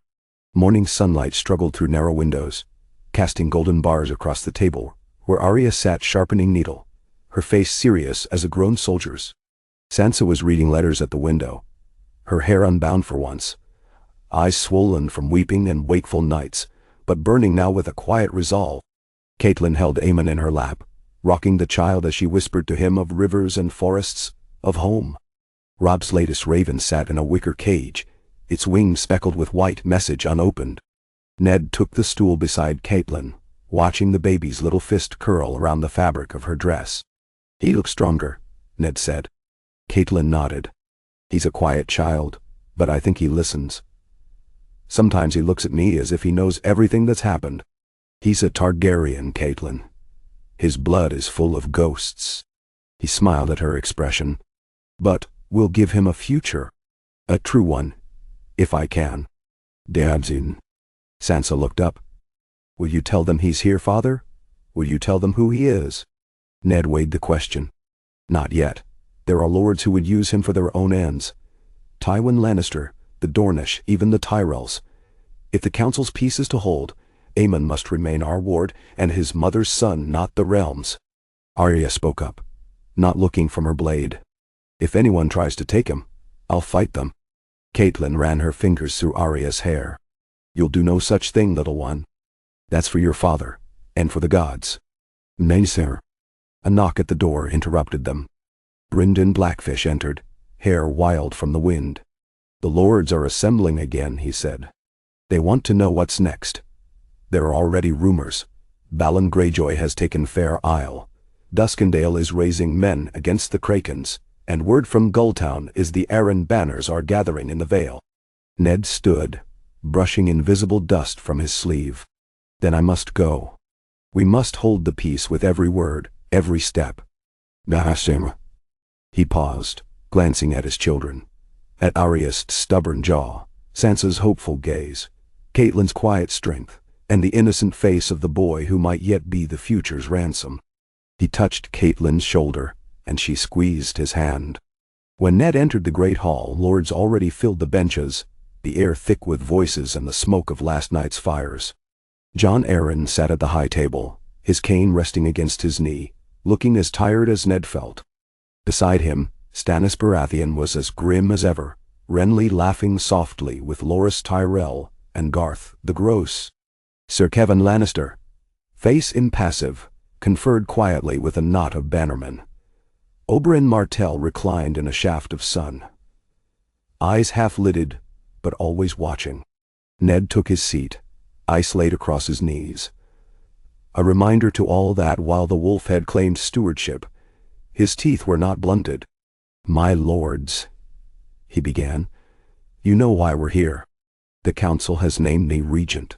My first charge is peace, my second, to bind up the wounds of the realm." And Rowan of the Reach was the first to speak. "What of Balon Greyjoy? His ships burn the western shore. Will the realm stand idle while Kraken's feast?" Stannis answered before Ned could. "The Iron Fleet must be broken. Grant me leave, and I'll take Dragonstone's fleet to the narrow sea." Ned shook his head. "No host leaves without council's consent. The lords swore no war before our council was done." Oberyn Martell smiled, languid and dangerous. "And if the Kraken grows bold, He may not wait for your permission, Stark. The sea is a law unto itself. Mamarmahal. Sir Kevin Lannister cleared his throat. My brother requests an audience, Lord Stark. He wishes to know the realm's intentions, especially regarding the Targaryen child. His words drew a stir. Oberyn's eyes flickered. Renly sat straighter. Ned weighed each word before answering. The child is safe, under my protection. No harm will come to him, nor will he be used to unsettle the realm. The council will decide his fate when peace is certain. Whispers rose, then stilled. And the Ironborn? Rowan pressed. Ned met his gaze. If Balon persists, he breaks his word and makes himself enemy to all. I ask for patience. Let us send envoys to the Isles, Garth Tyrell and Davos Seaworth if they will go. Show Balon that the realm is not blind nor weak.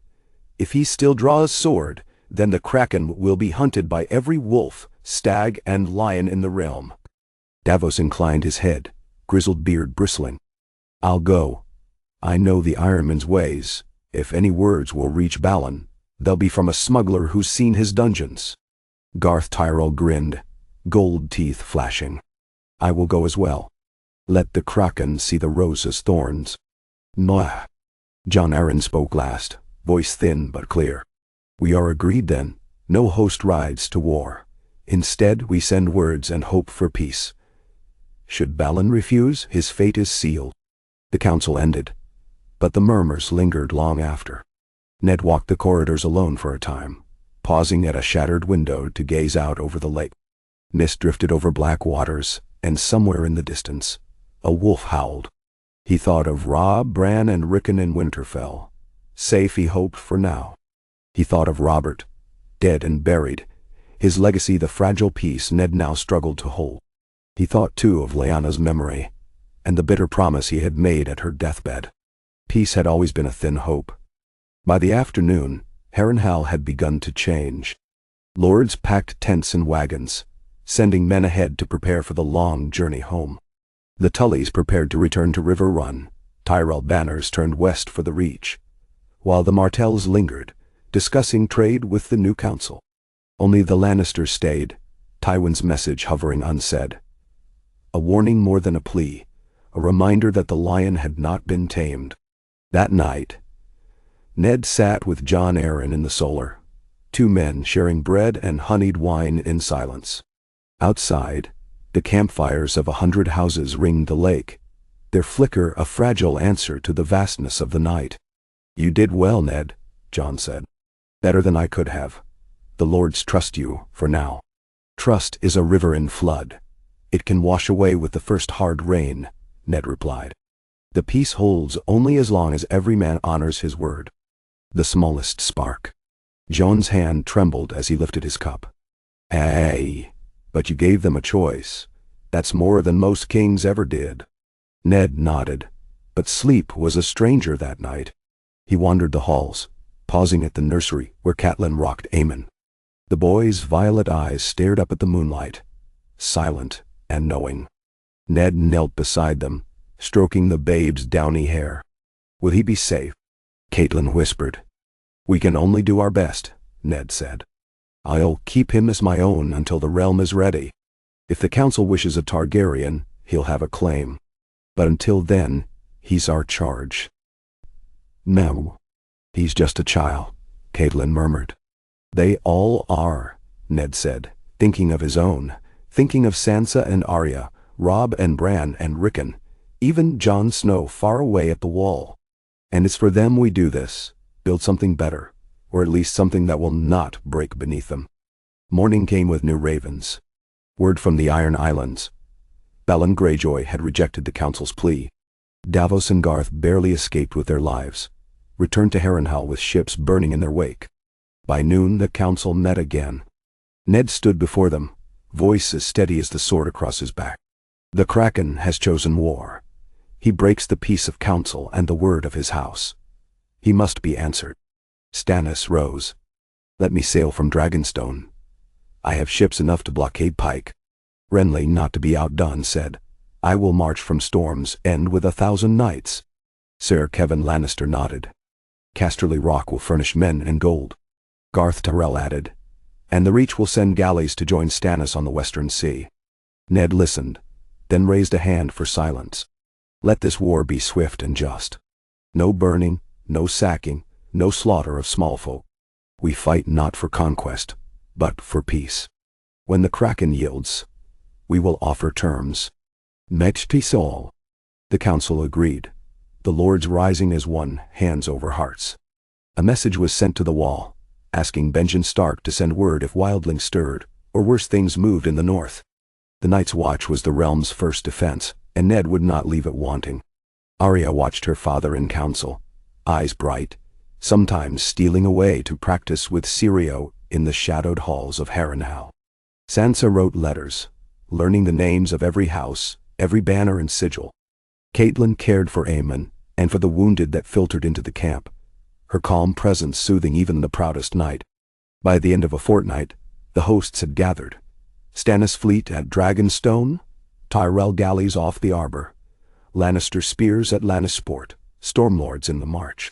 Word spread through Westeros, the Kraken would be broken, but only after fair warning. Ned sent one last raven to Pike, yield, and be spared. Balon did not answer. The war was short and brutal. Stannis and Garth's ships drove the Iron Fleet into harbor, burning a score and seizing another dozen. Lannister men took Fair Isle back in a single night's bloody work, Tyrell banners planted on its ramparts. Renly's knights stormed Old Wyke and Great Wick, breaking the defenders in a day. Ned himself led a northern host to the neck, marching with the Manderlys and Tallhearts, closing the landward road. Within a moon's turn, the Kraken bent the knee. Balon Greyjoy was brought to Harrenhal in chains, his beard ragged, eyes smoldering. In council, he faced the lords he had defied. Ned gave him a choice. Take the black and serve on the wall, or die for his rebellion. Balon spat at Ned's feet, but in the end he knelt and took the black, his sons and brothers as hostages for the peace. The Iron Islands bent the knee, their fleets broken, their banners torn. The war's end brought a strange quiet to the realm. For the first time in memory, all the great houses, bar one, sat at peace. Only the Targaryen question remained, the secret Ned kept like a splinter beneath the skin. He called the council again, revealing Aemon to the assembled lords. Whispers swept the room, some angry, some fearful, some quietly hopeful. He, the last of his line, Ned said. He is a child, innocent of his grandsire's madness. The choice is yours. Banish him, crown him, or let him live as a ward of the realm. Arguments raged for days. Some lords, Tyrell Martell, even Rowan of the Reach, argued for a Targaryen return. Others, led by Kevin Lannister and Stannis, opposed it, citing the horrors of the Mad King, and the blood spilled to end his line. In the end, the council split. Aemon Targaryen would live at Winterfell, raised as a ward of House Stark, neither prince nor prisoner. When he came of age, the council would reconvene, and the realm would decide his fate again. The decision was a compromise, but one most could accept. Peace held. Ned rode north in the company of his family, Aemon at his side. The road was long and slow, winter already dusting the high passes with snow. Along the way, word came from King's Landing. Jon Arryn had died in his sleep, his son Robert inheriting the Eyrie. Stannis returned to Dragonstone, Renly to Storm's End. The Tyrells and Martells rode home, the Lannisters returned to Casterly Rock. The Blackfish rode with them to Riverrun, bidding farewell at the fork of the Trident. Winterfell was as Ned remembered.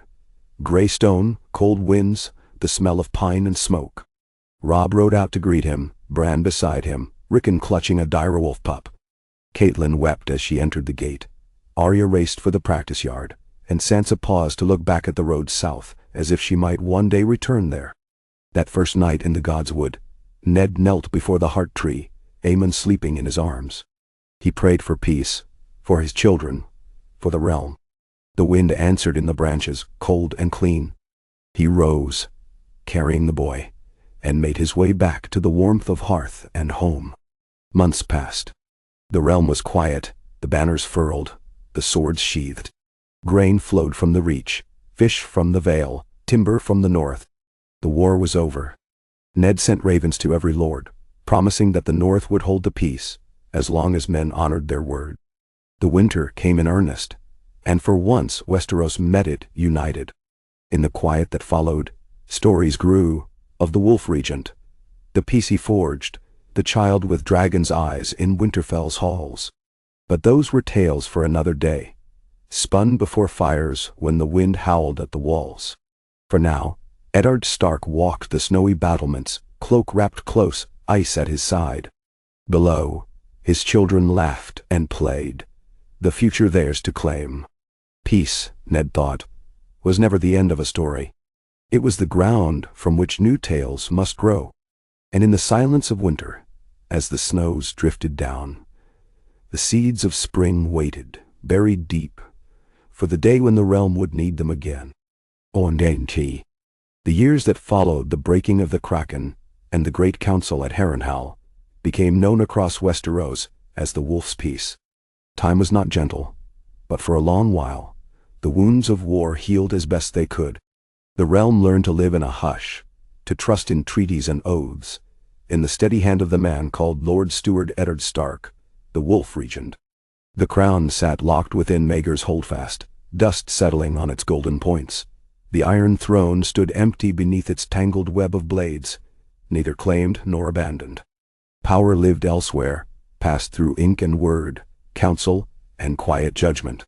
Winterfell was full again, children's laughter mixing with the howl of dire wolves beneath the eaves.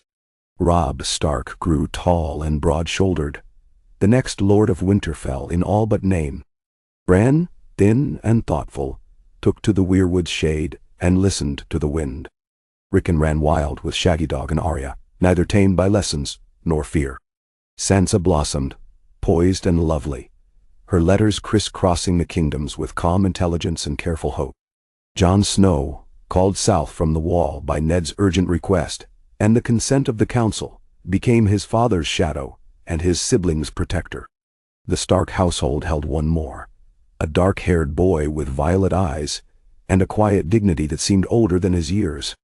Aemon Waters, no longer called Targaryen, was raised among Ned's brood, neither hidden nor displayed, his presence a living bargain with the lords of Westeros. Some called him Prince, some called him Pawn. Ned called him son, and that was enough. Word of the Wolf's Peace spread. Lord Davos Seaworth sailed to Bravos to negotiate debts, returning with Braavosi coin and rumors of sell sales gathering in Pentos, under a banner of three-headed dragons. Tywin Lannister died in his sleep, his legacy a realm richer and more suspicious. His son Tyrion now, Lord of Casterly Rock. Stannis ruled Dragonstone with a stern hand, repairing ships and sending grain north when winter bit hard. Renly grew in power and popularity at Storm's End, hosting tourneys and winning hearts. Yet even in peace, the realm was restless. The Martells in Dorne agitated for greater say, and Oberyn sent his daughters to the courts of the Reach and King's Landing, their laughter like the chiming of daggers. The Tyrells pressed for Sansa's hand in marriage to Willis, proposing an alliance that would knit the North and the Reach, Wheat and Wolf. In the Iron Islands, Asha Greyjoy learned the art of patience, her ships plying honest trade, her eyes always on the horizon. It was not war, but it was not the sleep of contentment either.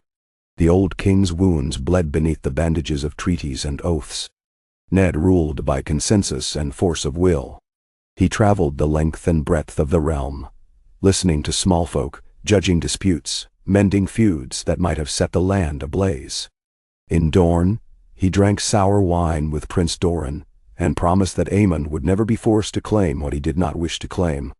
At Highgarden, he walked the water gardens with Lady Olenna, who appraised him as she might a stallion or a cask of Arbor gold. In Oldtown, he knelt in the starry sept, swearing before the Seven that the peace would hold as long as he drew breath. He visited the Wall with Jon, bringing grain and supplies, speaking long with Benjen Stark and Lord Commander Corgil of the dangers stirring beyond the frost. Wildlings pressed south, and one day, news came that a pale rider had been seen near Eastwatch by the sea, its eyes cold and its sword like starlight. Ned listened. He sent word to every lord and maester, "Prepare, but do not panic." When Sansa asked him what he feared, he would not say. When Jon pressed, he handed him a Valyrian steel blade and told him to watch the woods. The years went on. Robb wed a daughter of House Manderley, binding White Harbor to Winterfell more closely than ever. Sansa's betrothal to Willis Tyrell was announced, and lords came from every reach of the land to witness the union, roses and wolves entwined on banners, the Reach's bounty matched by northern steel. Arya vanished one summer, returning with scars on her hands and secrets in her eyes, no one the wiser where she'd run. Bran grew stranger, listening more often than speaking, telling stories of crows that whispered and trees that watched. Rickon never lost his wildness, but he grew into a fine horseman, a better hunter, and a fearsome swordsman. Jon stayed in the north, commanding the household guard, loyal to Ned as the old direwolf grew older and the snows came thicker each winter. Little Aemon, with his silver hair darkening and his eyes the purple of dusk, became beloved by all, especially Arya, who taught him to ride and shoot and read every lie in a man's face. The peace grew roots, but so too did its enemies. Across the narrow sea, Viserys Targaryen raised a company of exiled knights, his mad dreams fanned by the gold of Illyrio Mopatis. Rumors grew of Daenerys, his sister, a girl of unearthly beauty growing into womanhood in the shadow of bravest of Dyer. Some whispered that she had dragons, though most dismissed this as nonsense. Ned watched these rumors as one might watch thunderclouds gathering in the west, troubling but distant. He was not blind to the power of prophecy, but he trusted in his children, his counsel, and the promise of the peace. The first true challenge to the wolf's peace came in the 5th year, when the cold did not break and the harvest failed in the riverlands. Bands of outlaws took to the roads, robbing grain convoys and burning manors that would not yield their stores. Lord Titos Blackwood and Lord Jonas Bracken accused each other of supporting the raiders. Ned rode south with 1,000 spears, Jon and Robb at his side. The sight of the direwolf banners quelled open rebellion, but hunger drove men to desperate bargains. Ned sat at council with both lords, forcing them to break bread and swear a pact. Grain from the Reach, enforced by Tully men, the direwolf's word keeping both honest. He returned north, troubled. On the long ride home, he spoke to Jon in the hush of evening. "A peace enforced by swords is not true peace, Jon. When swords are sheathed, hearts must still remember why they were drawn in the first place. Remember this, if you ever wear my cloak." "Then?" Jon nodded, silent in the moonlight. Soon after, a letter arrived from Dragonstone. Stannis Baratheon had fallen ill, a fever burning in his bones. Before he died, he wrote to Ned, offering the loyalty of House Baratheon to the council's peace, on one condition: that his daughter Shireen be permitted to choose her own marriage, and that the old oaths of Storm's End be honored. Ned replied with courtesy and sorrow, promising Shireen would be free. He sent Jon Arryn's grandson to serve as squire at Dragonstone, strengthening the bond between Baratheon and Arryn, and ensuring that the narrow sea would not become a knife at the realm's throat. In Dorne, Prince Doran died, leaving his son Trystane as prince, with Oberyn Martell whispering in his ear. The Viper pressed for justice for Elia, but the council's peace held him back, and in time his daughters found cause to marry into the Tyrells and Lannisters, binding old feuds with new alliances. At sea, Asha Greyjoy grew bolder, her trading ships venturing as far as Lys and Myr. One year, she brought 12 Dornish prisoners to Winterfell, demanding ransom for their return. Ned paid it with a wry smile, then feasted Asha for a week before sending her home with the gift of a direwolf pelt and a promise that if she ever raided his shores again, he would send her shaggy dog's bones. The years went quietly, each one like the breath held before a storm. The small folk called it the Long Peace, the lords called it the Stark Interregnum, the singers called it the Winter's Truce, maesters called it a miracle. But every peace sows the seeds of its own ending. On a night of howling wind and snow, when the fires burned low in Winterfell's great hall, Ned gathered his children for a feast: Robb with his wife and new son, Sansa with Willis Tyrell and their infant daughter, Arya home from the wilds with a scar along her cheek and a shadow in her step. Bran pale and distant. Rickon flushed with wine and laughter. Jon pale and distant. Ned stood, cup in hand, as the wind rattled the shutters. I have seen more winters than I ever dreamed. I have watched you all grow. I have buried friends, made peace with enemies, and watched the realm change with the turning of the years. Tonight, I am content. Namtin? Catelyn watched him, her eyes shining. I do not know what will come, Ned continued. The wall stands. The White Walkers are but a memory, yet I have seen signs enough to worry an old man. If darkness comes, stand together. If the realm calls for a king, let him be a king in truth, chosen by council and people alike, not by sword or birth alone. Let the North remember. He raised his cup. To peace, to family, to the hope that winter will pass and spring will come again. Disoban. They drank, and the fire burned brighter. That spring, the white raven flew from the citadel. Winter's end declared. The snow melted, rivers ran swift, and green returned to the valleys. Across Westeros, people spoke of the wolf's peace as a turning in the world, the first true peace since Aegon's conquest. Songs were sung of Ned Stark and the council, of the direwolf and the dragon's son raised as kin.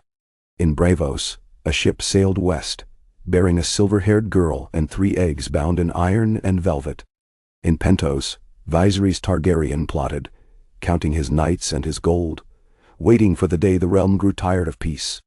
In Winterfell, Aemon stood with Jon at the Godswood, listening to the wind in the branches.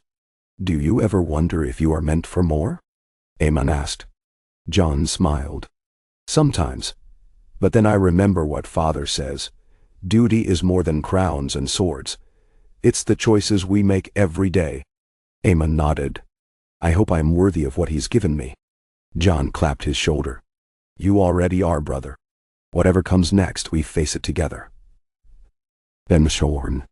And so, beneath the ancient trees, with the last snows melting at their feet, the sons of wolf and dragon stood watch, their eyes on the horizon, knowing that peace, like winter, was always a season, and that spring would come at last, even to the coldest lands. Nike. The last spring of the wolf's peace came with a profusion of life so sudden and lavish it unsettled even the old lords. Meltwater ran in torrents down from the mountains, swelling the White Knife and the Tumblestone, flooding fields and orchards, bringing silt and new seed to the hungry earth. In the north, crocuses and snowdrops peered from muddy drifts, followed by a riot of daffodils and bluebells, as if the ground itself had sworn to outdo every southern garden. The forests grew thick with game, the rivers with leaping trout, and every child born that season was rumored to come with a lock of golden hair or a wolf-shaped birthmark. Omens, the small folk said, that the long peace had pleased the gods. In Winterfell, the halls rang with voices and the tramp of boots. Robb Stark, now Lord of Winterfell in truth, presided over his first great spring feast with his wife, Alice Manderly, at his side, their son Eddard, a red-cheeked shadow among the dais benches. Sansa and Willis Tyrell, visiting from Highgarden, arrived with a retinue of gardeners, singers, and clever Tyrell knights, who delighted the young with tales of the Reach and brought rare seeds for the castle's glass gardens. Arya, seldom home for more than a season, surprised them all by returning with a company of Braavosi sailors, bearing a gift of strange carved wooden birds and a quiver of Myrish glass arrows. Bran watched from his perch in the Godswood, wordless but smiling, and Rickon led a dozen squires on a wild chase around the inner walls, his wolf Shaggy Dog bounding beside. Ned Stark, gray now at the temples, but straight and strong, moved among his children and grandchildren with quiet satisfaction. The realm he had kept together through a long winter now flourished, its new shoots quickened by blood, honor, and careful trust. He sat with Catelyn beneath the blossoming heart tree, watching as the youngest played at knighthood, and let his worries fade with the falling petals. Yet no peace is ever perfect, and omens gathered even in spring. Ravens brought word from the east. Viserys Targaryen had been seen in Lys, his company of exiled knights grown to 100, his coffers full with coin from the magisters of Pentos. More troubling still, Daenerys Stormborn, long whispered lost, was rumored to have wed a Dothraki horselord. The name, Dragon, passed again from mouth to mouth, and many remembered the boy with violet eyes in the halls of Winterfell. Aemon Waters, nearly 16 now, had grown lean and graceful, dark hair long and often unbound, his voice low and measured, his eyes a stormy purple that saw more than he ever spoke. He was neither prince nor prisoner, but the rhythm of his days was marked by the weight of expectation. Lessons at arms with Jon Snow, archery with Arya, strategy with Robb, philosophy with Maester Luwin, and the endless courtesy of feasts and council sessions. It was to Jon he spoke most openly, sharing his doubts beneath the boughs of the heart tree. "Do you ever dream of fire?" Aemon asked one morning, the air still chill, the new leaves glinting in dawn's gold. "I see it sometimes. Not burning, shining. A sea of torches. Banners I do not know. I wake cold and afraid." "Nannis." Jon sat with him, ghost at his side. "Dreams are not omens, little brother. I dream of the wall, and the darkness beyond it. And yet, here I am, alive and free. Our choices, not our dreams, shape us." Aemon nodded, but his gaze wandered east, over the walls, beyond the rolling green of the godswood. "I want to see the world, not as a prince, just as myself. Would father ever let me go?" Jon smiled. "If you ask him, and mean it, I think he would. But not without counsel, and not without allies. You are too valuable to the realm, too loved, whether you want it or not." "Then?" Aemon accepted the answer, but something wild glimmered in his eye. Jon saw the same spark in Arya, in the old days before the world grew so still. As the months passed, the mood of the north shifted with the sun. Markets swelled with the bounty of the first great harvest, and White Harbor's ships returned laden with silks, wines, and spices from Old Town and Volantis. The peace between lords, held so long by Ned's will, now seemed natural. River Run and Harrenhal sent envoys seeking marriage pacts. Dorne asked for a fosterling, offering a sand snake in exchange for Stark blood. Even the Ironborn, restless but cautious under Asha's rule, sent gifts: salted cod, carved driftwood, a net woven with silver coins. Only at night, in council, did the old fears return. A raven from the wall brought troubling news, wildlings gathering in numbers not seen since the days of Bael the Bard. Some, it was said, fled a nameless cold, moving through the haunted forest, something that made the dead rise from their barrows and walk. Jon pressed his father for men, and Ned sent 200 with provisions, warning every lord in the north to watch his borders. Maester Luwin, growing feeble but sharp-eyed as ever, counseled patience. "We have heard these tales before. Fear travels faster than snowmelt in spring. Yet," he peered at Aemon, thoughtful. "When the last Targaryen left Westeros, the realm fell to shadow and fire. Your presence is our promise that history will not repeat. Remember that, my lord." Aemon nodded, grave and silent. In midsummer, the realm gathered for a new festival, the first spring fair of Winterfell. Lords and small folk came from every corner, Umber giants, Manderly traders, Karstarks with their white horses, Tyrells bringing a dozen singers, and Lannisters, golden and proud, their banners flying beside the Direwolf in uneasy truce. For a week, the halls rang with music and laughter. Arya bested all comers at the archery, but let a Lannister squire win the footrace for a gold wolf's head pin. Sansa and Willis presided over a contest of songs. Robb and Jon hosted a melee, the prize a blade forged of rare Valyrian steel, gifted by Garth Tyrell. It was the happiest week in memory, a promise fulfilled at last. But on the fair's last day, a storm rolled in from the east. The sky turned iron, the wind cold, the air thick with the threat of rain. A black ship bearing the three-headed dragon sailed up the White Knife, crewed by Braavosi and Lyseni, and at its prow stood a messenger in black and gold. He knelt before Ned and Rob in the crowded hall, his cloak dripping rain. "My lords, I bring word from Queen Daenerys Stormborn, blood of the dragon, last of her line. She claims the right of her birth and calls the realm to remember its promises. She sends a single question. What of her nephew?" A silence followed. The lords looked to Ned, who stood with ice in his hands, face unreadable. "Aemon is neither pawn nor prize. He is my son in all but name.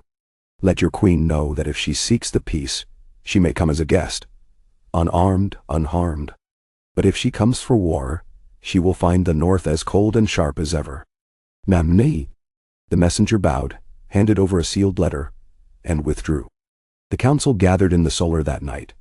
Rob, Sansa, Arya, Jon, Aemon, Maester Luwin, Catelyn, and the lords of the north. "We must decide," Ned said. "If Daenerys comes in peace, she may yet be a friend. If she comes with dragons or armies, the realm will bleed again. What say you all?" Rob spoke first. "The north remembers, father, but the realm is tired of war. If she seeks peace, let us answer with peace." Sansa nodded. "Aemon is a Stark in all but blood. If Daenerys is wise, she will see it." Arya grinned. "Let her come. If she brings trouble, we'll meet her at the neck." Jon was quiet. "Father, if she is the last of her line, she may want only family. If she has dragons—" He glanced at Aemon. "You may have to choose." Aemon looked down, hands clenched. "I do not want a throne. Not now, not ever. I am happy here." Ned put a hand on the boy's shoulder. "Sometimes our wishes matter less than the world's. But I promise you this, no one will force you. You are your own man, and you will choose your own fate." "Daenerys?" Catelyn's gaze was gentle. "Bring her. Let her see. If her heart is true, she will not threaten what we have built." So word was sent. Daenerys Stormborn, queen in exile, was invited to Winterfell. Her ships granted safe passage, her company to number no more than 100. As the message went forth, so too did ravens to the council at Old Town, the lords of the realm, and every bannerman of the north. The wall was strengthened, the watch doubled. Swords were sharpened, but not yet drawn. The summer lengthened, the world holding its breath. Weeks later, as the leaves turned gold on the high branches, Daenerys arrived. She rode at the head of her company, silver hair unbound, her eyes the blue of dawn. She wore no crown and bore no sword, but behind her rode knights of many tongues, Braavosi, Lyseni, old Westerosi exiles in tattered cloaks. At her side walked a beast no larger than a hound, black as midnight, scaled and fire-eyed, a dragon, grown but not yet fearsome. Winterfell opened its gates. Rob and Jon rode out to meet her, banners flying. Ned greeted her with honor, Arya watching from the walls with bright curiosity, Sansa standing tall in silks, Aemon beside her, his face unreadable. In the Godswood, Daenerys knelt before the heart tree and swore an oath of peace. She spoke quietly, but her words carried to every corner of the hall. "I come not for war but for kin. The dragon's fire has burned too long. I would see it banked, not stoked to fury." In private, she met with Ned and Catelyn, with Rob, Jon, Sansa, and Arya. Finally she spoke to Aemon alone, by the old well in the Godswood. The two of them talked long, voices low, faces grave. When they returned, Aemon's cheeks were wet, and Daenerys held his hand. At council, she addressed the lords. "I will not claim what is not mine. Let Aemon choose his fate, as his uncle Jon did before him. I ask only that the peace remain, and that my people, scattered, exiled, longing for home, find a place again in this realm." The council agreed. Daenerys was granted a holding in the Riverlands, a keep to house her exiles, and an invitation to the council in Old Town. Her dragon, Rhaegal, was free to hunt north of the wall, and the first wildlings to see him spoke of the great green wind that flew among the snows. That winter, the realm was quiet. The White Walkers, if ever they stirred, did not cross the wall.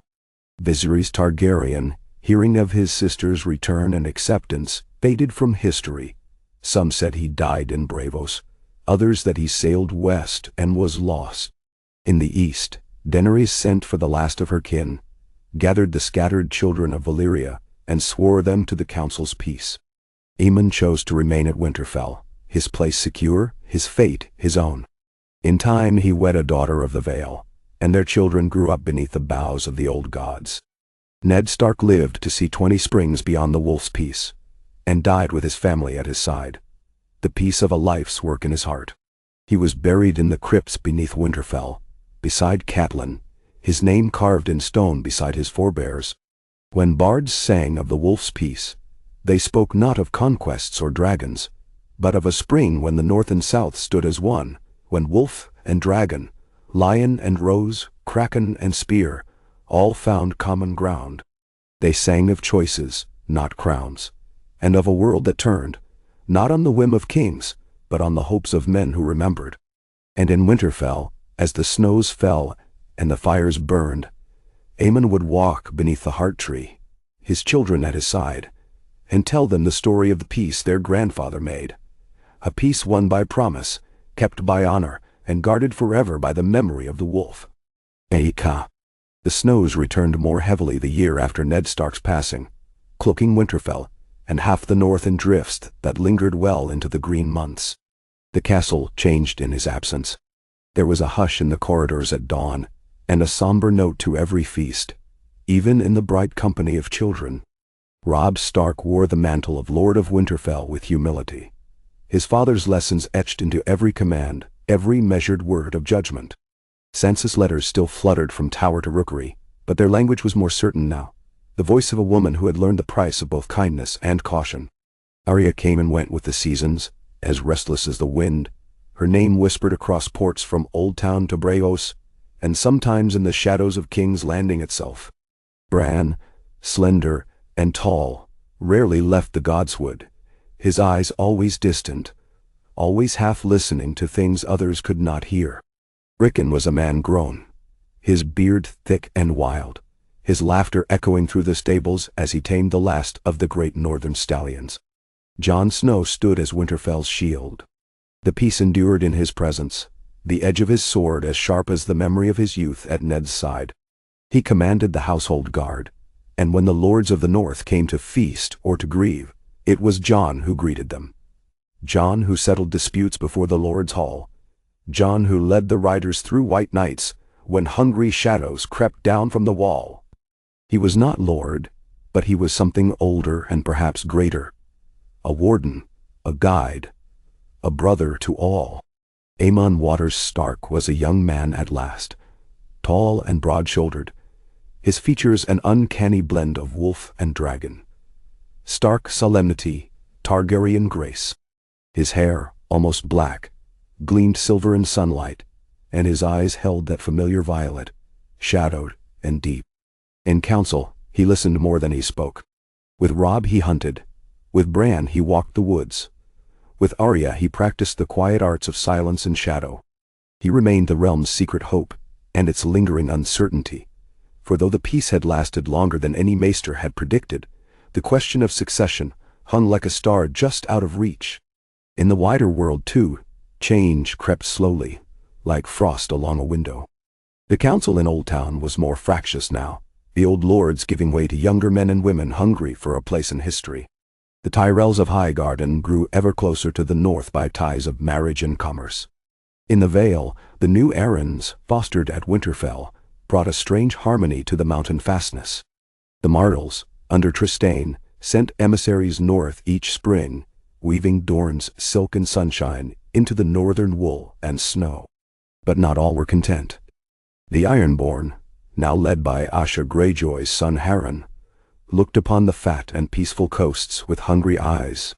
In the far south, ambitious merchants in old Volantis spoke openly of new conquests, and the free cities bickered over trade routes as greedily as ever. Across the narrow sea, Daenerys Targaryen's little court in the Riverlands prospered, but her exiles and freedmen longed for lost glories. And from the east, now and then, came rumors of a new faith-gathering power beyond the mountains of the morn, a fire that would not die. The peace endured, but the winds were changing. On the longest night of the year, as the lords of the north gathered in Winterfell to celebrate the old gods and the new, Jon found Aemon beneath the heart tree. Snow whirled around them, settling in the hollows of the godswood like ancient bones. "You stand like a Stark, but your thoughts are far away," Jon said, his breath steaming in the frozen air. Aemon glanced up. "I was thinking of my father, of the peace he made. Is it only time that keeps it, or do we have something stronger?" Jon leaned against the rough trunk. "Peace is a habit, Aemon, like kindness or courage. It endures if enough men remember why it matters, and if enough are willing to pay its price." Nicole. Aemon traced a knot of red sap on the tree's bark. "If the council calls for me, if they ask for a king, will I have your support?" Jon smiled, slow and wry. "You have my sword, my counsel too, but more than that, you have my love, brother. If you ever wear the crown, I pray you do so as yourself, not as someone's memory." They stood together as the snows thickened, and the bells in the great hall called the household to feast. The years that followed were restless and full of rumor. Robb's son Eddard grew into a fierce, clever boy, forever in Arya's shadow. Sansa's children visited from Highgarden each spring, their manners impeccable, their wit as sharp as Tyrell roses. Arya herself drifted in and out of the north, carrying news and whispers from the cities and courts. Bran became known as the Wise One, a silent advisor whose words, when given, seemed to bear the weight of prophecy. Rickon, wild and untamed, married a Mormont girl, and made Bear Island a force in the north once more. Jon, steadfast as ever, oversaw the defenses from the neck to the wall, his name a comfort to small folk, and a warning to would-be raiders. It was in Aemon's 21st year that the long peace was first truly threatened. The word came not from the east, nor from the Iron Islands, but from the far north. The wall had gone silent. No raven, no fire at the watchtowers, no patrols sighted by the mountain clans. The wildlings began to drift south in greater numbers, their faces marked with fear, their tales wilder than ever. Some said the others walked again, others that something worse had stirred. Jon was the first to answer the summons. He rode north with a host of 200, choosing the hardiest riders, archers, and scouts. Aemon asked to go as well, but Robb bade him remain. "The north needs a Stark at Winterfell if the walls," Robb said. "You are my heir as much as Eddard is my son." Aemon watched Jon ride out into the white dawn, his heart split by duty and longing. It was a month before the first raven returned, a tattered thing, half frozen, bearing Jon's hand and seal. The wall, it said, had not fallen to foe but to famine. A sickness had swept the brothers, leaving only a handful alive. Jon himself was weakened, but alive, holding Castle Black until relief arrived. The wildlings had been allowed through, most making their way to the Gift, where the north took them in, as Ned had once counseled. But worse, the message warned, was the silence from beyond the wall. "We do not see the others, but the shadows are deeper, and the winds colder. Watch the woods and trust nothing that walks at night." Noten. Aemon took command of the relief effort, riding north with Manderly grain and Stark men, organizing the resettlement of wildlings and the defense of the Gift. Sansa sent Coin and Tyrell gardeners to help. Arya rode with a company of archers. Rickon and his Bear Islanders patrolled the coasts. Bran, in the Godswood, whispered warnings of storms and strange dreams, and his words were heeded. The effort to restore the wall took years, but under Jon's guidance, and with Aemon's calm strength, the brothers grew in number again. The Night's Watch welcomed wildlings as sworn brothers, their oaths now given with understanding and hope, not fear. During those years, the council in Old Town grew more fractious. Lords from the Reach and Dorne pressed for new privileges. The Lannisters resented the Norse influence, and Daenerys' household in the Riverlands sent envoys seeking Aemon's hand for her own foster daughter. The peace was kept, but barely, the old wounds never quite forgotten. It was in the midst of this tension that tragedy struck. On a hunting trip near the Wolf's Wood, Robb Stark was thrown from his horse. The wound festered, and despite every maester's care, he died within a fortnight, leaving the north in mourning. Eddard, Rob's son, was young, brave but untested. The lords looked to Aemon, now proven in war and council, and the council at Old Town sent word. The realm needed unity. Would he accept the crown if offered? Aemon withdrew to the godswood for 3 days, seeking counsel from the old gods, from Jon, from Brand. He walked the snowy silence with Ghost at his side, Arya shadowing him unseen. When at last he returned, he summoned the lords of the north, Sansa and her children, Rickon, Arya, Jon, and the council's envoys. In the hall, where his father's bones rested in the crypts below, Aemon spoke with quiet conviction. I am the son of peace, not conquest. The north is my home, my brothers and sisters, my blood. If the realm calls for a king, let it be by the choice of council, not by right of birth. If the lords of Westeros agree, I will serve. But know this, I will rule not as dragon or wolf, but as myself, and I will keep the peace my father made, or die trying. Nistanen. The north assented first, then the Riverlands, the Vale, the Stormlands, the Reach, and finally the Lannisters, swayed by Sansa's patient diplomacy and Jon's quiet resolve. The second great council was called, not at Harrenhal, but at Winterfell itself, where banners of every house flew beside the Direwolf. Lords and ladies, maesters and septons, wildlings and city folk all gathered to bear witness. In the old godswood beneath the heart tree, Aemon was crowned not with a circlet of gold, but with a wreath of winter roses and mountain flowers, a promise that the realm's future would be as much about the earth as the throne. Jon knelt at his side as first sword. Arya's laughter rang through the courtyard. Sansa wept quietly, her son Eddard beside her. Rickon offered his own sword, and Bran gave a blessing older than words. Aemon took the oaths and the weight of history, swearing to hold the peace, to serve the realm, and to remember always that a king is but a steward for those who come after. So began the reign of Aemon Stark, called by some the Wolf Dragon King, by others the King of Spring. His was a rule forged not in conquest, but in the patient mending of wounds, in the courage to trust, and in the legacy of the man who once refused a crown for the sake of peace. And under his watch, for many years, the snows came and went, the grain grew tall, and the children of Westeros dreamed not of dragons or war, but of spring returning, each season in its time.